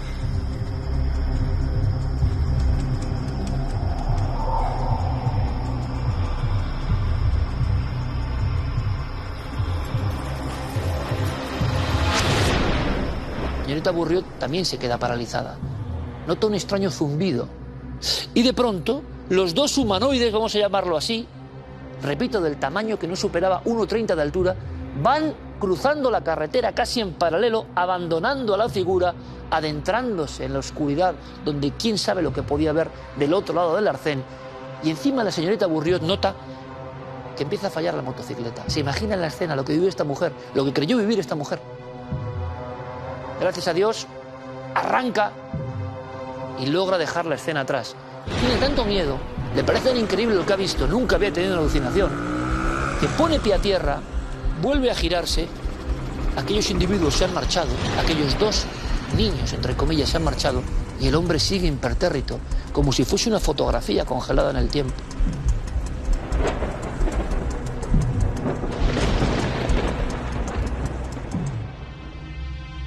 Prácticamente a las pocas horas, y esto es parte de lo que le quería contar, vienen dos investigadores franceses. Resulta que en el arcén hay unas pisadas pequeñitas, como de botines de niños, pero un tipo de bota que tampoco parecía un calzado habitual en la Francia de aquel tiempo. Están en el arcén. ¿Qué sentido tiene esto? Ahí estamos viendo a Jimmy Guieu, que representaría, queridos amigos, una forma de pensar que todos hemos compartido, que es seres con naves físicas, vienen de otro mundo, nos visitan, no sé para qué, no sé por qué no se manifiestan abiertamente y asustan a alguien y se marchan. ¿Quién está junto a Jimmy Guieu? Que sería el reportero que yo mismo he sido 1000 veces, convencido de que esto pasa y ocurre. Elie Michel es una persona, ¿lo están viendo? Sin un solo pelo, tuvo muchos problemas en la infancia, tenía poliomielitis, y se convirtió en un filósofo de primer nivel. Fue el primero que, hablando de ovnis, dijo: ¿qué sentido tiene el no contacto? ¿Qué es este juego del gato y el ratón? ¿Por qué millones de personas están viendo cosas que no conducen a nada, pero las siguen viendo? ¿Qué papel juega el cerebro humano en la interpretación de esto? ¿Son hologramas? ¿Acaso no son físicos? ¿Por qué hay huellas? Es el debate entre un Jimmy Guieu convencido de que la fotografía, la ciencia pura, los datos nos van a llevar a la solución de este enigma que, como vemos, no nos han llevado a ninguna solución, y Elie Michel, que desde lejos le dice: esto no es lo que parece. Aquí la muchacha Bourriot vio una especie de resplandor, no hay nave, no hay nada, es una escena onírica. Y Michel dice, quédense con este término, parece un soñar despierto. Parece que esta mujer, por lo que sea, ha soñado con una escena que se parece a tantas otras. Y Jimmy Guillaud se enfada y le dice, pero hay decenas de casos en Francia, de personas, de campesinos, de médicos, que en esta Francia rural están viendo estos seres. A Michel algo no le cuadra. En aquel momento, Aimé saca un plano y vemos unas líneas que trazan Francia, también luego trazaría en España.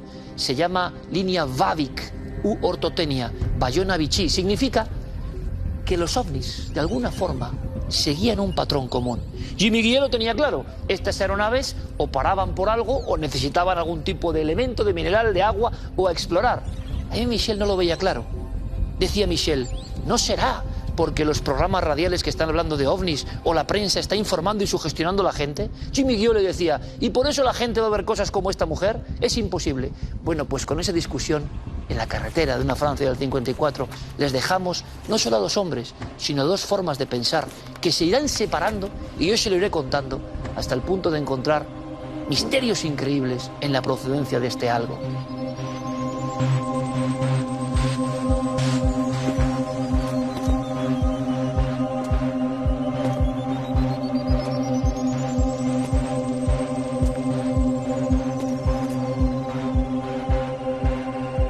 Me pareció, y por eso hice esta música, me pareció maravilloso el concepto de algo. No es hablar directamente de extraterrestres, porque yo no tengo ninguna certeza. No es hablar de parapsicología, que también muchos pensaron que esto tenía que ver con una especie de umbral de poderes de la mente, o incluso de la fantasmagoría, que lo que se está viendo no es una cuestión humanoide, sino un fenómeno ajeno, extraño, que viene de siempre, pero que ahora disfrazamos con los elementos culturales de cada época. ¿Qué les parece? ¿Ustedes qué piensan? ¿Están con Guillaud o con Aimé Michel? Les iré contando más cosas. Es la increíble historia no contada de todos aquellos que discutieron buscando la resolución de algo. Espero que les guste esta sección, que es compleja, lo entiendo, hay maravillas increíbles. Hubo un momento en que los investigadores pensaron que como tenía que ver con la mente se podía invocar al fenómeno. Y que usted o cualquier otro que se ha encontrado con este misterio, cuando en la noche ve algo, está de alguna forma invocando el fenómeno, que tiene más que ver con su cerebro que con el espacio. ¿Está de acuerdo? Yo no lo sé. Lo que vamos a hacer es viajar con otra nave, la nave marítima en este caso, la nave del gran Fernando García Echegoyen, nuestro lobo de mar. Lo que viene ahora, como les anunciaba, es la increíble historia de un hallazgo que es conspiración, nazis, operaciones secretas, submarinos fantasma, y todo eso redescubierto. Unas manchas de gasoil, una mínima mota en la inmensidad del mar en Málaga, muestra una historia inesperada. Y hasta allí nos hemos ido y lo hemos grabado. Es alucinante. Véanlo, por favor.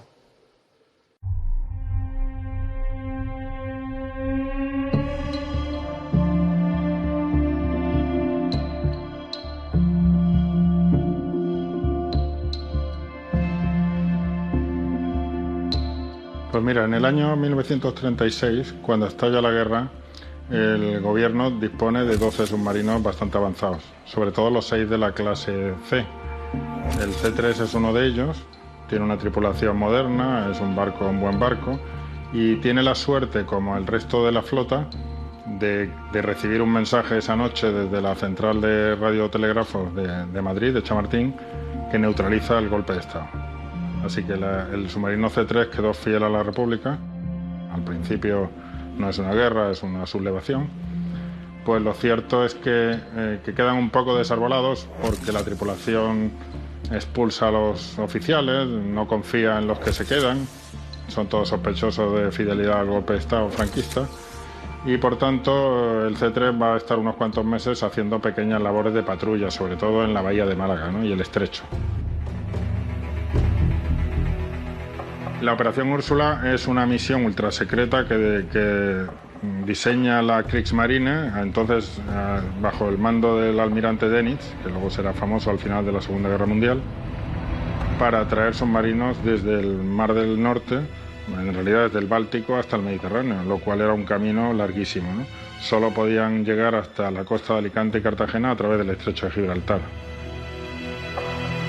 Y de hecho, la Operación Úrsula le es muy útil al gobierno alemán para probar su armamento, ¿no? Pensemos que ellos ya tienen claro que va a haber una Segunda Guerra Mundial y han desarrollado los mejores submarinos, ¿no? Entonces necesitan una operación de combate Y qué mejor ocasión que atravesar el Mar del Norte, el Cantábrico y hasta el Estrecho de Gibraltar, ¿no?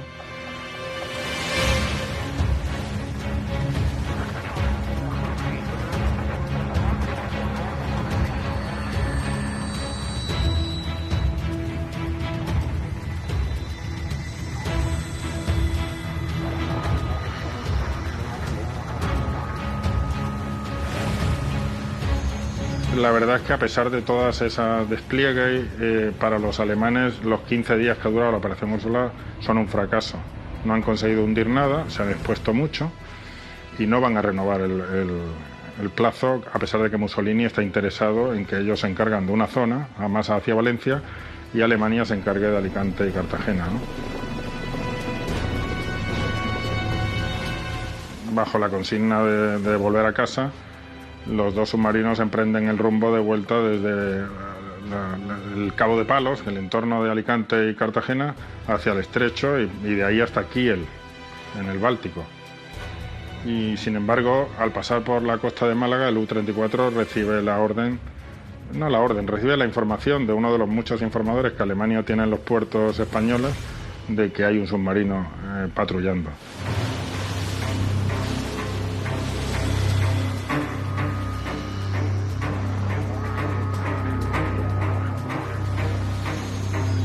El 12 de diciembre del año 1936, el submarino C3 se encontraba en la bahía de Málaga, se encontraba muy cerca de las playas del Palo, estaba haciendo labores de vigilancia. Y en ese momento un submarino alemán, el U-34, lo torpedea. De hecho, solamente sobreviven 3 personas. Sobrevive el capitán, un marinero que estaba haciendo de vigía y otro marinero que había ido a tirar la basura. Los únicos 3 que estaban en la cubierta. El resto fallecieron. Ese submarino se hunde, queda a 68 metros de profundidad. A pesar de que existieron testigos del acontecimiento, de que existieron supervivientes, lo curioso es que esta historia del C3 queda como una especie de extraño limbo. Incluso familias que esperaron durante años el regreso de aquellos marineros que estaban allí, en el fondo del mar. Y yo creo que en todo eso tuvo mucho que ver una maniobra que hizo Franco cuando adquiere 2 submarinos italianos y a uno de ellos, después del hundimiento del C3, le pone precisamente ese nombre, C3, y bien marcado en la cubierta.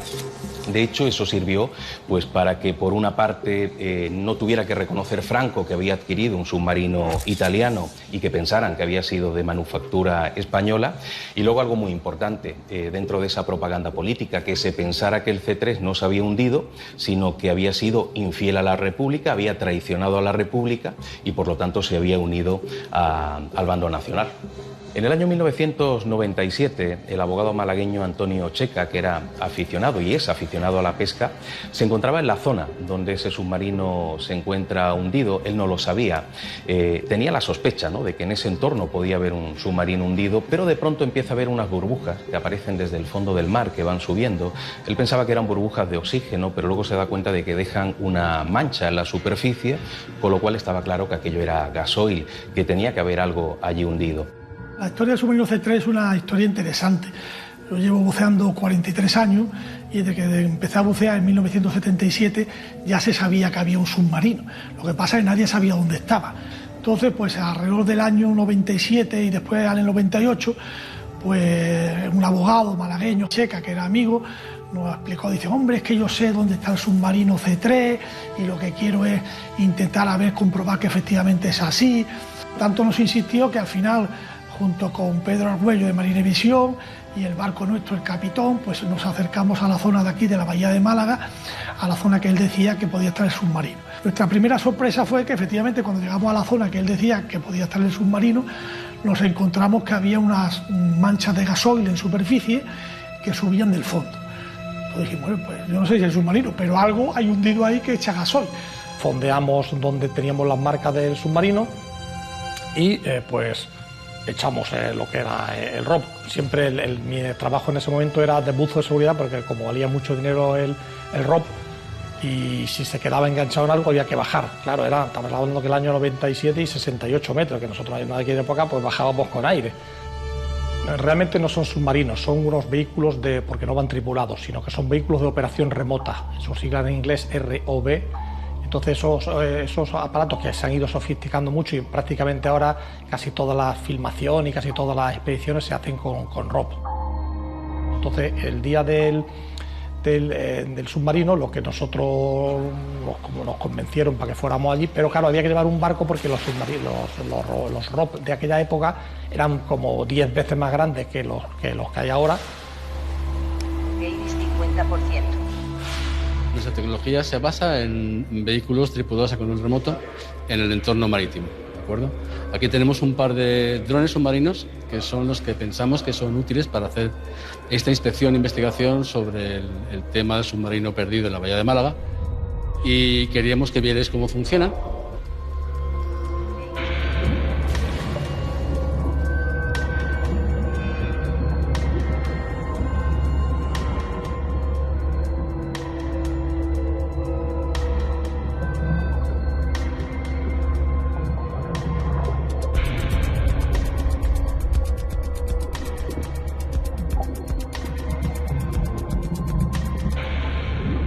Algún tiempo después, la Armada Española hizo un homenaje, pero también existe otro homenaje muy poco conocido por la gente, que además está representado en la Cala del Moral, que pertenece al municipio de Rincón de la Victoria, un municipio costero que además es colindante con Málaga capital y que se encuentra muy cerquita del lugar donde está hundido el C3.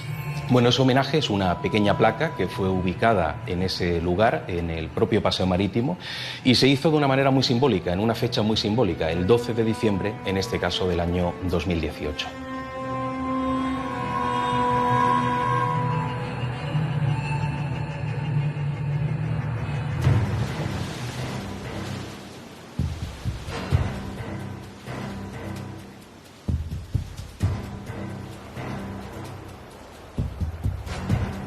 El problema que tenemos en este barco es que está en una zona donde hay mucho sedimento, porque lo aportan las desembocaduras de los ríos, por los emisarios. Entonces, es una zona de arrastre de pesca y constantemente están removiendo las redes, están removiendo en el arrastre todas las partículas. Entonces, llegar a este barco y encontrarlo con visibilidad es muy difícil. Los preparativos, vamos a trabajar hoy en esta inmersión con dos sistemas de equipo de buceo diferentes. Vamos a trabajar en circuito abierto, que sería el equipo tradicional de buceo que todo el mundo conoce, y un sistema de buceo que es el circuito cerrado rebreather. Es una máquina que lo que hace es reciclar el gas que el buceador expulsa. Como este buceo es muy profundo, vamos a anular el aire como un gas para este buceo y vamos a utilizar una mezcla de gases que se llama trimix, que utiliza el nitrógeno, el helio y el oxígeno.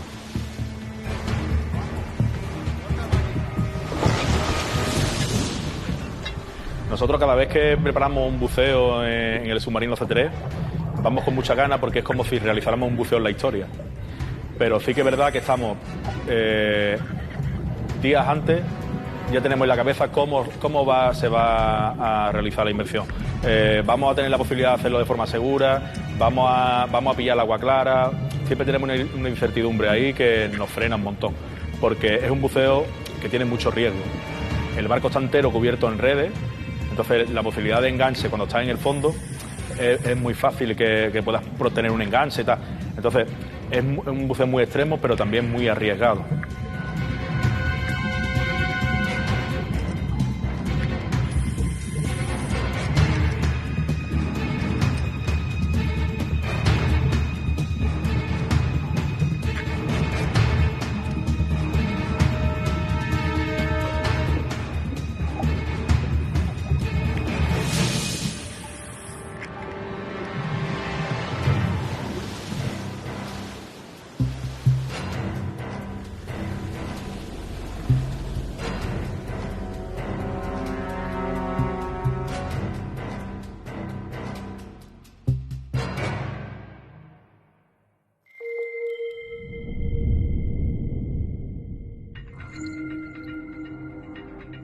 ¿Qué les ha parecido? Casi tenemos que quitarnos el traje de buceo, ¿no? Sentimos hasta la humedad. Vaya trabajazo de nuestra compañera Clara Tahoces y de verdad gracias a toda esa gente de, como han visto, diferentes especialidades en torno a la investigación de los submarinos de Málaga, que nos han recibido con los brazos abiertos. No puede ser de otra forma, una tierra que tanto nos quiere y que tanto queremos. Y claro, como embajador de ese mundo, van incorporándose todos los clásicos al inicio de esta temporada, que va a ser maravillosa, temporada 17, ¿cómo va a faltar nuestro lobo de mar? Fernando García Echegoyen, bienvenido como siempre. Muchas gracias, bien allá, Iker. Qué buena gente esta, ¿eh? Fantástico, yo he colaborado con ellos muchas veces y son unas personas, además lo hacen de forma completamente desinteresada y son unos grandísimos profesionales. Bajar al C3, al submarino a 70 metros de profundidad, no es ninguna tontería. No es ninguna tontería. No, es muy peligroso. ¿Cómo esos ROV, cómo se manejan? Sí. Bueno, se ha conocido esto realmente, sobre todo a nivel mundial, por el Titanic, ¿no? Efectivamente, cuando esos robots llegan a la estructura. Claro, sobre cuando Robert Ballard con el Jason Jr. Filmó y fotografió el Titanic y posteriormente James Cameron en la película Titanic hizo famosos todos aquellos robots rusos, porque eran rusos, toda aquella tecnología rusa. Efectivamente es algo que se está convirtiendo es muy cotidiano cuando son aparatos cuyo origen, y lo hemos hablado tú y yo muchas veces, es un origen militar de espionaje, ¿no? Oye, Fernando, hay algo que, bueno, yo aprendo contigo siempre, la audiencia también, que es lo importante. Hay imágenes actuales, es decir, que las ha grabado Clara, nuestro equipo, y hay gasoil. Y yo, claro, no sé mucho de estas cosas, pero digo, ¿pero cómo un acontecimiento de la guerra civil y sigue saliendo gasoil? Sigue fluyendo gasoil en los tanques de combustible del submarino. Y ahí, después de 80 años. Después de 80 años sigue fluyendo gasoil de esos tanques. Precisamente Antonio Checa, el abogado malagueño que lo descubre, que además es un buen amigo mío, lo descubrió por ese gasoil que fluía a la superficie. Y te voy a dar un detalle. ¿Has visto lo espectaculares que son esas imágenes? Pues más espectacular todavía es el olor que hay allí. Huele como una gasolinera. Aquello huele como... ¿Tú te acercas a esa zona, digamos, próxima o de tránsito? ¿Nadie se había fijado en eso? No. Bueno, vamos a ver. Aquello era conocido entre los pescadores deportivos como el submarino y pensaban que era una piedra que se llamaba el submarino. Los pescadores del Palo, de la barriada frente a la cual está una barriada mítica de Málaga, la barriada, efectivamente, donde se come el mejor pescado de España, sí, señor, por cierto. Sí, señor, lo he disfrutado ahí con Javier Sierra. Claro que sí, los pescadores del Palo sabían que allí había un submarino porque ellos fueron testigos del hundimiento, sus mayores fueron testigos del hundimiento. Lo que pasa es que todo eso se había ido difuminando en la historia del C3 se había difuminando y ya no sabíamos separar la realidad de la ficción, pero los pescadores del Palo sí sabían que ya había un submarino. Como tantas veces, Fernando, la memoria popular decía algo que no era leyenda, que era verdad, ¿no? Que era verdad, que era completo. No, ese es el submarino. De hecho, a veces se enfadan. Yo, eso aquí sabíamos todo el mundo. Y digo, bueno, pues a mí me decían que era una piedra. Te voy a contar una anécdota rapidísima. Sí. Yo hace 30 años hice una carta de los pecios en la costa de Málaga y puse el submarino C3 como reflotado. Yo lo daba como reflotado por cuestiones que te contaré ahora, ¿no? Decidí entre todas las versiones tomarla de que se había reflotado, que es una consecuencia de la conspiración. Existe en este tema, ¿no? Claro, este tema es la historia de una terrible conspiración. Y bueno, ahí está el submarino, ahí sigue fluyendo gasoil, la guerra civil sigue viva, hay heridas que no se acaban de cerrar, porque hay 37 muertos que han permanecido ocultos durante muchísimos años por esa conspiración de la que vamos a hablar y es de lo que vamos a tratar rápidamente. Pero fíjate, Fernando, tú lo cuentas siempre de forma tan magistral, una herida abierta de la guerra, se habla mucho, desgraciadamente todavía se habla de la guerra, pero esto es una herida real porque fluye la sangre de alguna manera en forma de gasoil emergiendo a las aguas. Y claro, también Fernando, y esta historia nos trae una perspectiva que quizá no sea tan conocida, que es la guerra, digamos, submarina, con los nazis presentes en nuestras costas, aquí al lado, que es que nos parece de película. Tenemos que ver series en no sé dónde, y no, estaba ahí, ¿no? Ahí al lado. Bueno, contemos, ¿qué conspiración? ¿Cuáles serían las claves de la historia triste de este C3? Contado muy rápido. El 18 de julio del 36, cuando se produce el alzamiento, lógicamente España queda dividida en dos partes, pero la mayor parte de la flota de la Armada Española queda en poder de la República. El C3 es puesto a patrullar en Málaga. Estamos hablando del 12 de diciembre de 1936 y después de comer, en torno a las 2:30, 3 de la tarde, en fin, las horas varían de un autor a otro, el C3 se partió en dos, a proa de la vela de la torreta, se partió en dos y se hundió en menos de un minuto. En cubierta habían 5 personas, de las cuales se salvaron 3. un capitán de la Marina Mercante. Como la República se había quedado sin oficiales, tenían que embarcar marinos mercantes como navegantes y 2 marineros. Rápidamente acude un pesquero y acuden 2 barcos de 2 patrulleros que había en la zona y consiguen salvar a esas 3 personas. ¿Qué hacía el C3 ahí? El C3 estaba vigilando por si venía el crucero de Canarias. Fíjate tú, un barcucho, perdón, que era un magnífico submarino, como el C3 en enfrentarse con el Canarias, pero es que no tenían otra forma de defenderse. ¿Qué es lo que había sucedido? Lo que había sucedido, tal y como se cuenta en la pieza, es que el almirante Canaris había ideado una operación ultra secreta para probar su arma submarina. Ten en cuenta que Alemania había estado con las restricciones del Tratado de Versalles y estaban construyendo una cantidad impresionante de submarinos, pero muy en secreto. Y decidió mandar a 2 de esos submarinos a España, el U-34 y el U-33, que tenían los nombres en clave de Poseidón y Tritón, para probar Poseidón y Tritón. Poseidón y Tritón, tenían unos nombres preciosos, ¿no? Entonces, la idea era probar la capacidad operativa de los submarinos y tenía que ser una operación totalmente secreta que no conociera ni Franco. Hitler se fiaba de Franco lo justito, ni los italianos. Los italianos dieron alguna colaboración, pero tampoco, y por supuesto ni la República. Y sobre todo quienes no podían conocer la operación eran los ingleses. ¿Por qué? Porque los ingleses eran todavía la gran potencia naval y no quería Hitler que se supiese el poderío naval que ya Alemania estaba adquiriendo. Los 2 submarinos, el U-34 y el U-33, entraron, vinieron desde Kiel, pasaron el estrecho, fueron a aguas cartageneras. No consiguieron ningún éxito. Todos los torpedos que dispararon fueron disparos fallidos, excepto uno que chocó contra la costa.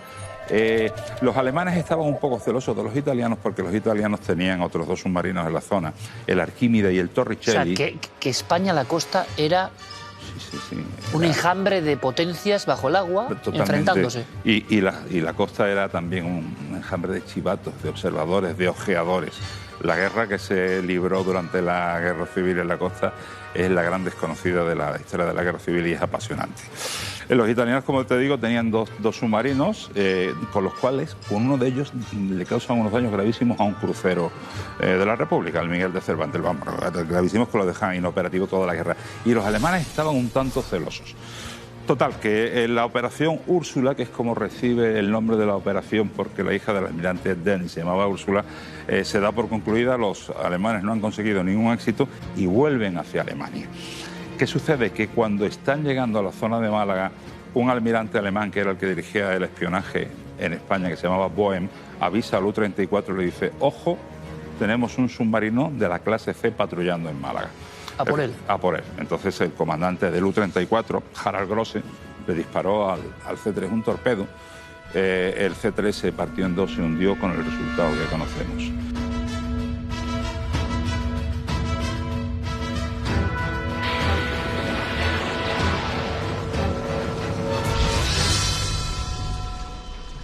Aquello se mantuvo en total y absoluto secreto. Porque era una conspiración secreta para todos los bandos. Para todos, para todos. Además, todos de una forma inconsciente intervinieron en la conspiración. Fíjate, la República, al día siguiente del hundimiento del C-3, la prensa republicana publica: un submarino de una potencia extranjera torpedea al C-3, o sea, acertó al pleno. Al día siguiente se publica el informe de don Remigio Verdía. Remigio Verdía era el jefe del arma submarino de la República, un excelente militar que, por cierto, murió en Málaga en un bombardeo y niega que haya sido un torpedo. Dice que más bien es una explosión de origen desconocido porque las baterías de un submarino no son capaces de partir el submarino en dos. O sea, como ha pasado con los casos submarinos actuales, había una conspiración de que no sabían qué había pasado exactamente. No sabían qué había pasado, no tenían ni idea. El general... Queipo de Llano, que tú sabes que daba unas alocuciones por Radio Sevilla, o aquello del café que era horroroso, empieza con el cachondeíto con el C3, y perdón por lo de cachondeíto, decía: ¿dónde está el C3 Matariler en el fondo del madre? Pero de repente deja de hablar por algún motivo del C3. No tenían ni idea de qué había venido, y por supuesto los alemanes estaban totalmente callados porque no quería que nadie se enterase de la eficacia de sus submarinos. ¿Qué es lo que la maniobra que hace Franco? Porque claro, Franco tenía en mente martirizar a la República como pudiera con el tema del C3. Como nadie sabía que había sido un submarino que lo había hundido, ni siquiera Franco, dijo: bueno, pues ahora vamos a decir que hemos sido nosotros quienes hemos capturado el C3. ¿Qué es lo que hace?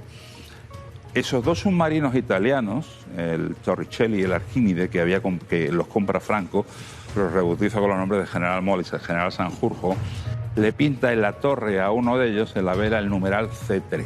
Lo que pasa es que cometió el error de pintar C3 de color rojo, cuando en la Armada Española iban pintadas de color blanco con un Franco intentó engañar en este aspecto, pensando que, bueno, que esto lo hemos hecho nosotros, y tú sabes, que no hay nazis aquí por debajo del agua. Efectivamente, ¿no? Y lo más dramático, Iker, es que a los únicos a los que engañó fueron a los familiares de los muertos en el C3, que pensaban que sus familiares estaban vivos.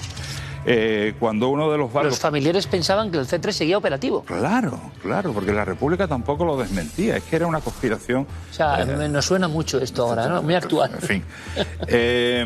Uno de los barcos que venía de Rusia con provisiones, que era el transatlántico Ciudad de Cádiz, que estaba al servicio de la Transmediterránea, al servicio de la República, un barcazo impresionante, un transatlántico de lujo, se encuentra con un submarino que les sale fuera a la superficie y ven en la torreta C3.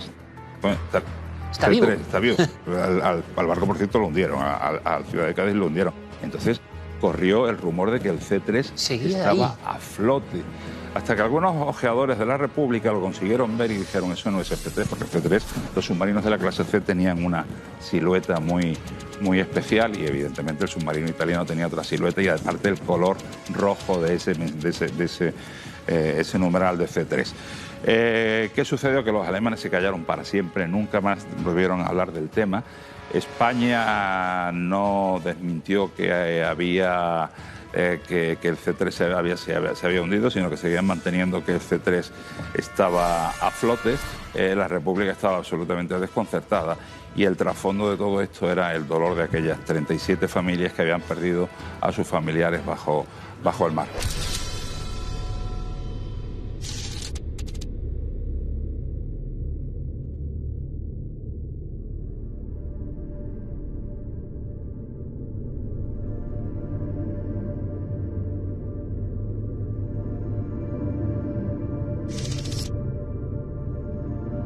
El gran secreto de quizá el conflicto submarino en la Guerra Civil Española, un submarino fantasma empleado por intereses políticos y geopolíticos de todas las potencias y un abogado que se encuentra en unas manchas de gasoil que siguen ahí, y ahí está el C3 que no había resucitado, sino que estaba en el fondo del mar, víctima de esas armas prodigiosas, decían, y avanzadísimas de los nazis en las costas españolas. ¿Quién da más para una novela?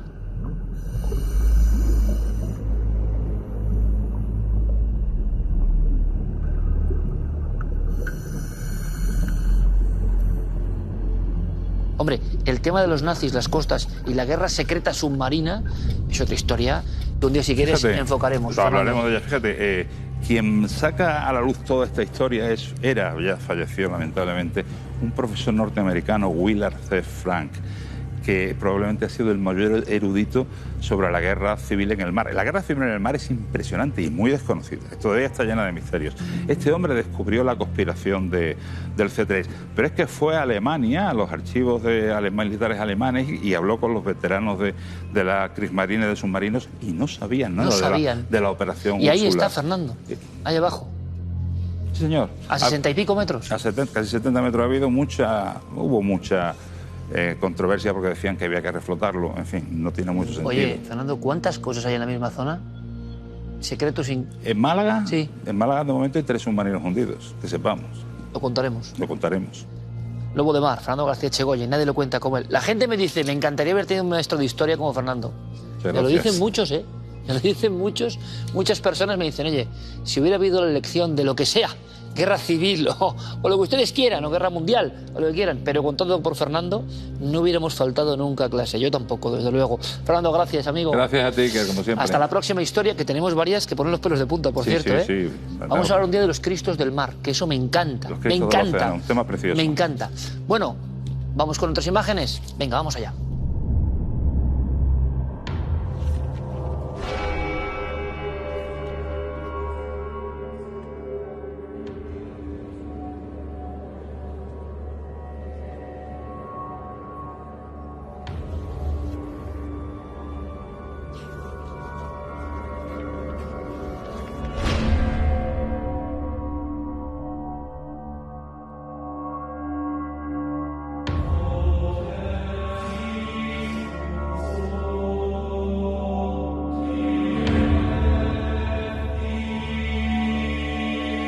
Y como ven, seguimos echando las manillas del reloj atrás para ir en busca de grandes misterios de nuestra propia historia.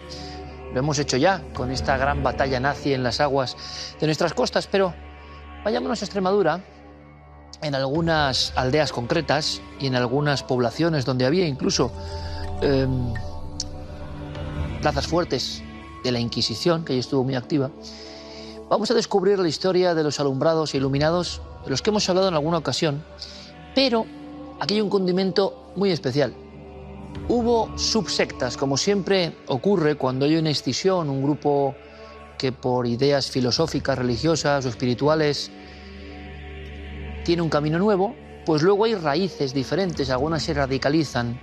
Los alumbrados iluminados llegaban a conectar con lo otro y prácticamente perecer en el intento. Algunos se dejaban morir de hambre, otros se cerraban en cuevas profundísimas. Ellos no creían en la iglesia convencional y pensaban que no tenía por qué haber un intercesor o un humano en su relación directa, en su conexión, en su 5G, dirían algunos, ¿no? Directamente con lo alto, con lo divino, con lo extrahumano. Por tanto, se convirtieron en enemigos. Es muy curioso porque precisamente en Extremadura hubo varias agrupaciones de iluminados y alumbrados con niños, con personas, por ejemplo, de condición sexual diferente, que fueron perseguidos, en este caso doblemente, pero que ellos, de alguna manera, habían encontrado un reducto donde eran comprendidos. O eso cuentan los viejos legajos. Es una historia fascinante y muy actual si pensamos cómo está el patio. Esto es Extremadura, esto es hace unos cuantos siglos y esto es un reportaje que ustedes tienen que vivir con nosotros.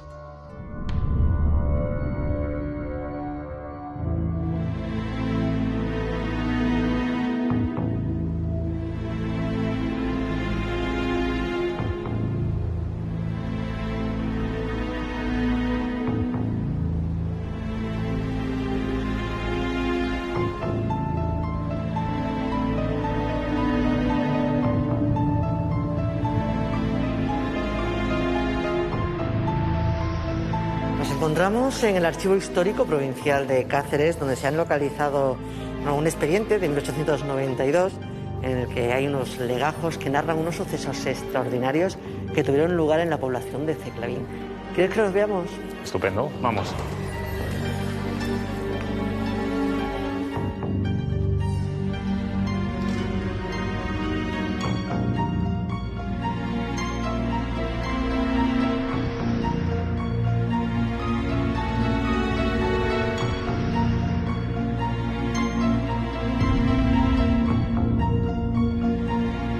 Los alumbrados son una especie de secta herética dentro de la Iglesia que tiene lugar entre los siglos XVI y XVII, se extiende por toda la zona de Castilla y tiene un momento de máximo esplendor hasta que interviene la Inquisición. Se reunían en enclaves ocultos, en sitios oscuros, para celebrar sus ritos y lo que ellos llamaban las visitas, porque afirmaban que les visitaba el Espíritu Santo. Ellos lo recibían y este Espíritu Santo no solamente entraba en ellos, sino que les revelaba cosas ocultas, secretos ocultos, e incluso les anticipaba hechos que iban a ocurrir.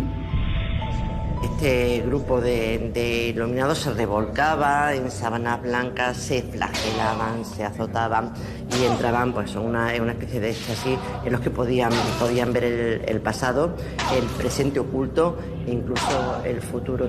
Es muy curioso porque entre ellos son muy religiosos, tienen un fanatismo católico, acuden a todas las misas, pero sin embargo no dejan de las prácticas, este tipo de prácticas profanatorias, no dejan de realizarlas.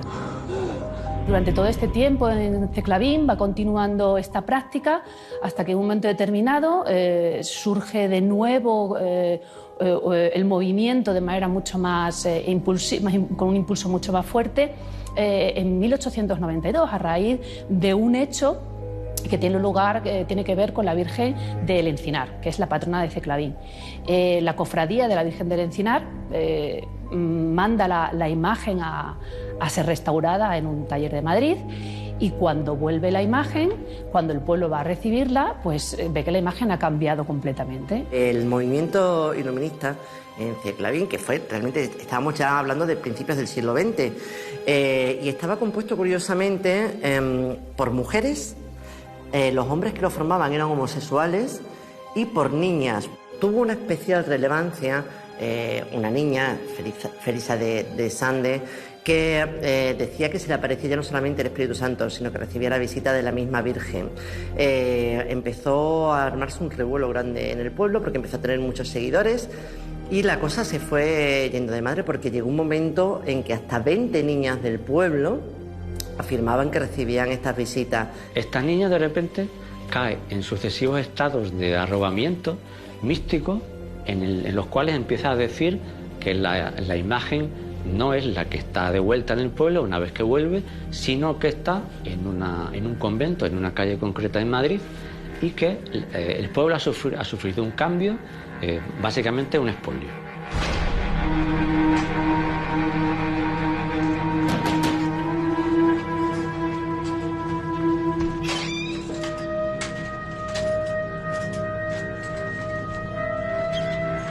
Todo este fervor y este fanatismo religioso conlleva a que incluso se reúnan estas mujeres y estas niñas en casas y que vayan haciendo, bueno, pues todo tipo de actos secretos, milagros, incluso actos milagrosos. Y en esas visitas ellos reciben incluso poderes proféticos e incluso curativos. Creen realmente que pueden curar a la gente y así se lo hacen creer a los demás y que, bueno, que pueden curar enfermedades.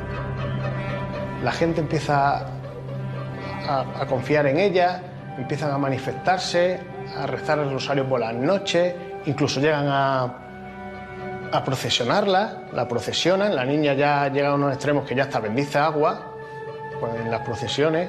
Se crea una procesión laica, profana, en la que a esta niña, Felisa, se la lleva en una especie de procesión por todo el pueblo, rodeada de estas señoras y de estas niñas.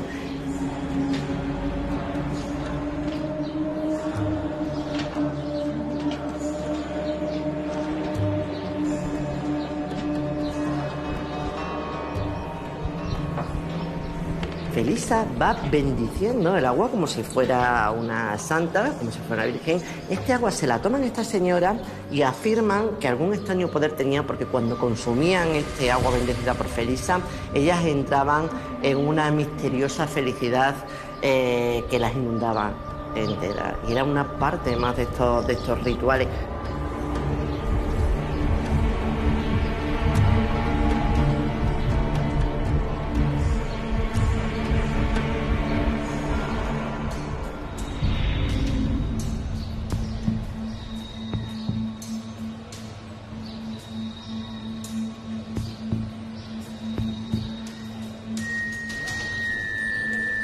Buenas tardes, Juana. Buenas tardes. ¿Qué tal? Vamos a ver, bien. ¿Nos puede contar usted qué pasaba con las iluminadas? En esa casita que está ahí, pues ahí venían y se tiraban una señora o unos señores, personas, tiraban, y por la ventana veían ellas que caían abajo. Venía la gente y desde la calle veían tirarse. Y yo le decía, anda mamá, pero ¿y dónde se tira? Pues tendrán colchones debajo puestos, si no se mataban. Y dije, yo no sé, hija, pero yo veía que ellos se tiraban desde arriba por la ventana. Las llamaban las iluminadas. Y Juana, ¿y no les pasaba absolutamente nada? No le pasaba nada. Eso era como si fuera una secta o una cosa.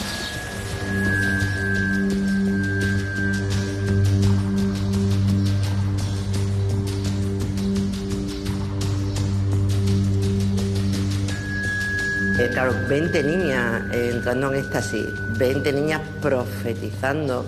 El alcalde fue incapaz de parar el movimiento y tuvo que pedir ayuda judicial a la capital, a Cáceres, para poder parar un poco este movimiento que no solamente se le iba de las manos, sino que estaba levantando un auténtico motín en el pueblo entre partidarios y gente que estaba en contra. Todo eso se va diluyendo con el paso del tiempo y bueno, pues no termina en ninguna resolución. De hecho, 400 folios que hay de acta terminan sin resolución.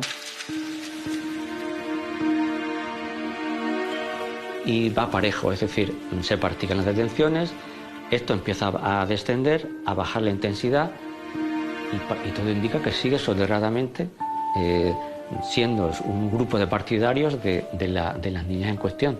Ya bien entrado el siglo XX, seguía habiendo retazos de esos iluminados en el mismo pueblo, retazos que solamente se extinguieron del todo con la muerte de los últimos participantes.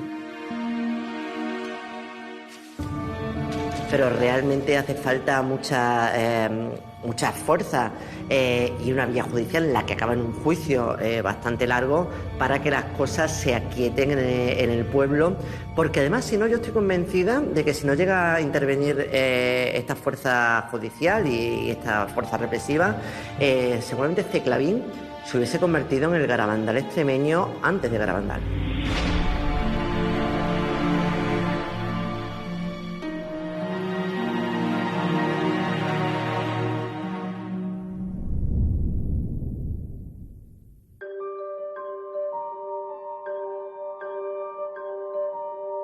Comenzamos las fotografías con una mano extraña, de esas que salen cuando no tienen que salir y no sabemos por qué. ¿Es una mano? ¿No es una mano? 4 dedos. Aquí los tienen en la imagen original. Parece que sí. Ahora, los dedos son muy largos, ¿no? O a mí me lo parecen. Silvia Guzmán, desde Sevilla, nos dice: hará un par de años, en el mes de diciembre, mi compañera fue a un concierto de órgano al oratorio de la Escuela de Cristo, en el barrio de Santa Cruz. Cuando terminó el concierto y no quedaba nadie, tomó una fotografía de ese instrumento y salió una mano muy extraña. A ver qué explicación nos pueden dar. Muchas gracias. Bueno, por la explicación nos dice Guille: ¿alguna talla que pueda haber allí? Fíjense en la mano. Es que parece muy real, ¿eh? A mí me parece... No sé si muy real o muy extraña a la vez, no lo tengo muy claro. Chunga sí, pero no sé por qué. Dice, esta curiosa mano, que no pertenece a nadie, muy rígida, eso también me parece a mí, y por ello decía, es bastante mortecina también. Puede ser una confusión de alguien más que esté presente. Si alguien más estaba presente, le acabamos de llamar rígido, mortecino, que nos excuse. Y si no, puede ser de alguna talla que haya cerca y haya salido solamente los 4 dedos y esta amiga no se diera cuenta. Bueno, pues esas serían las posibilidades, porque estaba. Ahora no sabemos de quién podía ser. Quien no sabemos tampoco quién era, si es que era alguien, es esta especie de figura humeante que está sentada, humeante y luminosa. A ver, fotografía más antigua. Aitana, desde Baracaldo, Vizcaya, nos dice: me llamo Aitana, tengo 18 años. Hace poco pues estuve buscando fotos de cuando era pequeña y encontré una en la que sale pues un niño que parece estar detrás de mí, sentado en una barra. Pues bueno, ella está aquí delante, pero fíjense la figura que hay detrás. Está como con las piernas, ¿no? Como si estuviera sentado en un taburete, con las piernas, los brazos incluso apoyados en la barra, la cabeza, todo muy luminoso. Claro, en un principio pensamos, ¿puede ser el flash que haya quemado la imagen y hubiera una persona sentada? Pues yo creo que Guillermo lo ha descartado. Lo que nos dice es mucho más complicado todo. Es el humo que hay en este sitio, que si era un bar o era algo parecido, ya saben que antes en el interior se fumaba. El humo ha creado esta silueta que con el flash ha hecho que se produzca una figura casi humanoide. O sea, que es más difícil que quemar a alguien con el flash, ¿no?, si estuviera ahí sentado. Bueno, humo, luces, cámara, y la conclusión es que sale un tipo sentado a la barra del bar. Así que, 2 fotografías, que esta la hemos solucionado, y la de la mano, si alguien conoce algo de ese oratorio, de ese órgano en concreto, si tiene alguna historia, alguna leyenda o algo, pues que nos lo haga saber.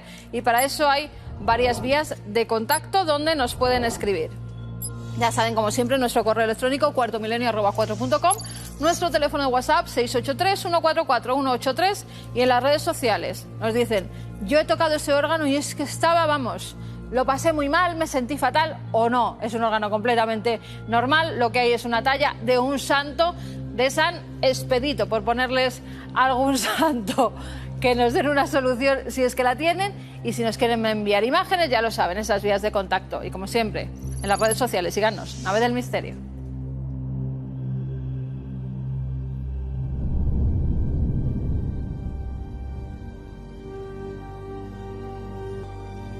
Este es un despacho, queridos amigos, como un poco burbuja en el tiempo, ¿verdad?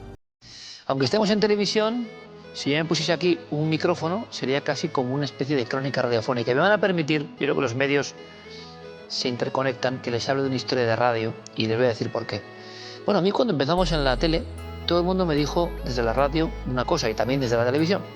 Nada que funcione en radio funciona en tele. Me lo dijeron y me lo repitieron. Nada que da en la tecla en la radio, luego tiene, digamos, su extensión en la televisión. Y se ha ocurrido ese milagro por ustedes. Bien, déjenme que les cuente una breve historia de radio, porque hace apenas un par de semanas murió Matilde Vilariño, que para muchas personas pues quizá no signifique nada en cuanto al nombre, y sin embargo una de las voces clásicas, como tantas otras, del cuadro de actores, en este caso de la cadena SER. Radio Nacional de España y la cadena SER tenían los cuadros de actores, que eran una forma de hacer radio. Y en la noche, vagando, buscando noticias de actualidad para Horizonte o para Cuarto Milenio, me topé no solo con la noticia, tenía 100 años, Matilde, sino con una imagen mítica del previo a las grabaciones. Eso yo lo he vivido en la cadena SER, en este caso en los años 60. Yo lo viví tiempo después y les voy a contar por qué, pero es una historia bonita.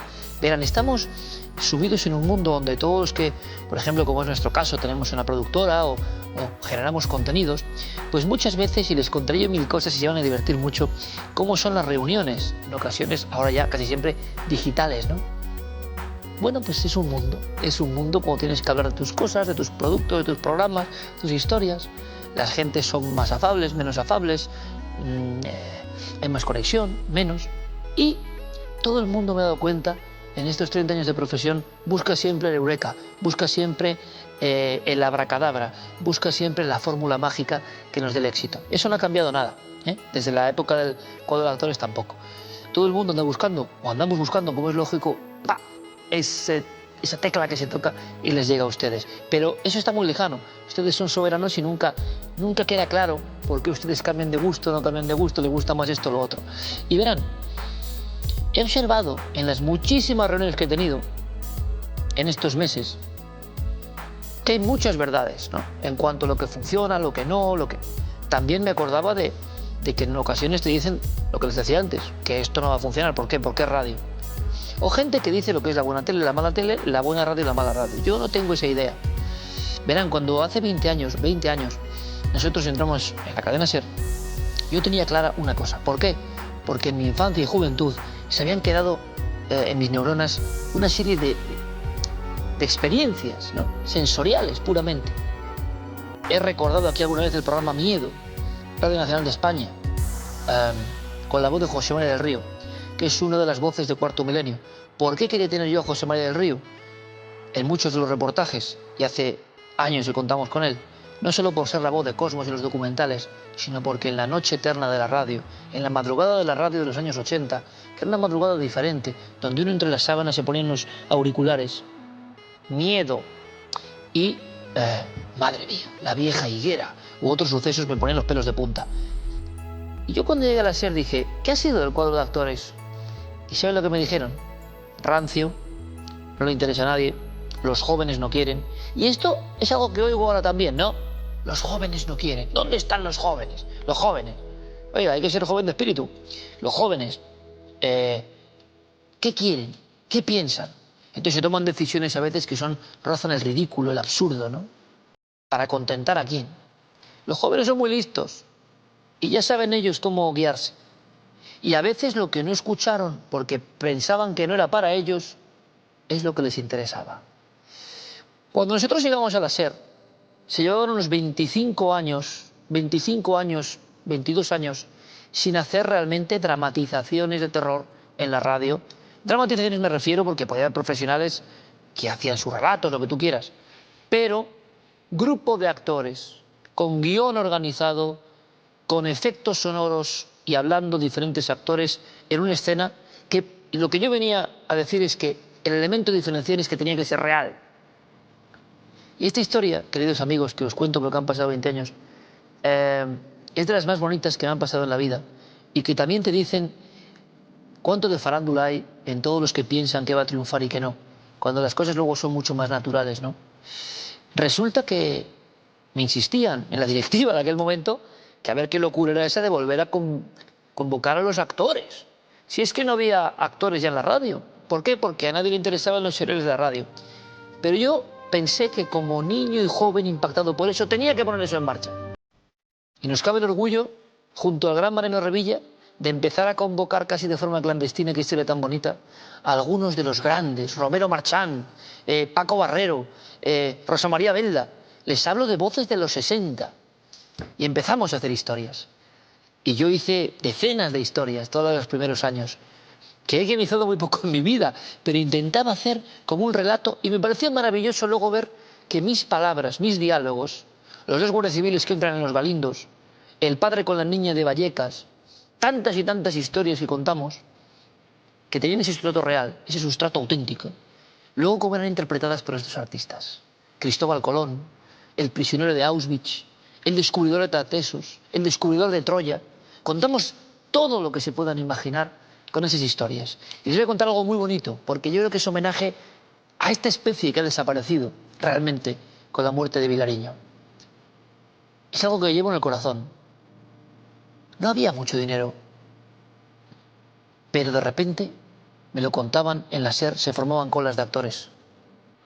Los viejos actores que estaban en su casa, en algunos casos jubilados, en algunos casos apartados, o en algunos casos haciendo alguna cosa publicitaria, porque solo se empleaba su voz y no su arte, hacían cola peleándose para tener un papel en la siguiente dramatización de Milenio 3. Y eso les juro que es algo increíble. En cuanto se pusieron, la primera potente fue la recreación del famoso caso que ustedes saben del poltergeist en Vallecas, y les juro que lo oigo y me sigue dando miedo. Me entero que todavía hoy, a través de las redes sociales, miles de personas escuchan Milenio 3 en las redes sociales. Eso es que no está muerto, y ellos tampoco están muertos. Paco Barrero, Romero Marchán, Rosa María Belda y tantos y tantos y tantos otros grandes siguen hablándonos en el 2021, en aquellas increíbles historias que contaron hace 20 años y que no se habían hecho desde los 80. Ah, por cierto, ¿saben los que dijeron sí a todo esto? Los jóvenes. ¿Sabes quiénes dijeron, hey, que esto no nos lo contaban porque era rancio y estaba anticuado? Los jóvenes. Así que yo sonrío muchas veces, queridos amigos, cuando veo a tantas personas importantes decidiendo lo que interesa o no. Cuando yo creo que no hay mala radio ni buena radio, sino radio hecha con alma y televisión exactamente igual. Así que yo, como soy muy consciente de que ustedes han permitido vivir estas historias tan bonitas, ¿qué hago yo? Que hombre, todavía soy algo joven, creo. ¿Qué hago yo conectado con el cuadro de actores de la SER? Pues yo he estado con ellos, he trabajado con ellos, he tenido la increíble oportunidad de ver su arte, que es un poco lo que intentábamos hacer con las recreaciones de Cuarto Milenio, aunque en televisión es otro mundo. Qué historia más bonita, mi homenaje a todos aquellos que participaron, también en las otras emisoras, porque en España teníamos los mejores cuadros de actores del mundo. En Estados Unidos alucinaban con la calidad de la voz y la interpretación en España. Y eso hay que decirlo. ¿Qué les parece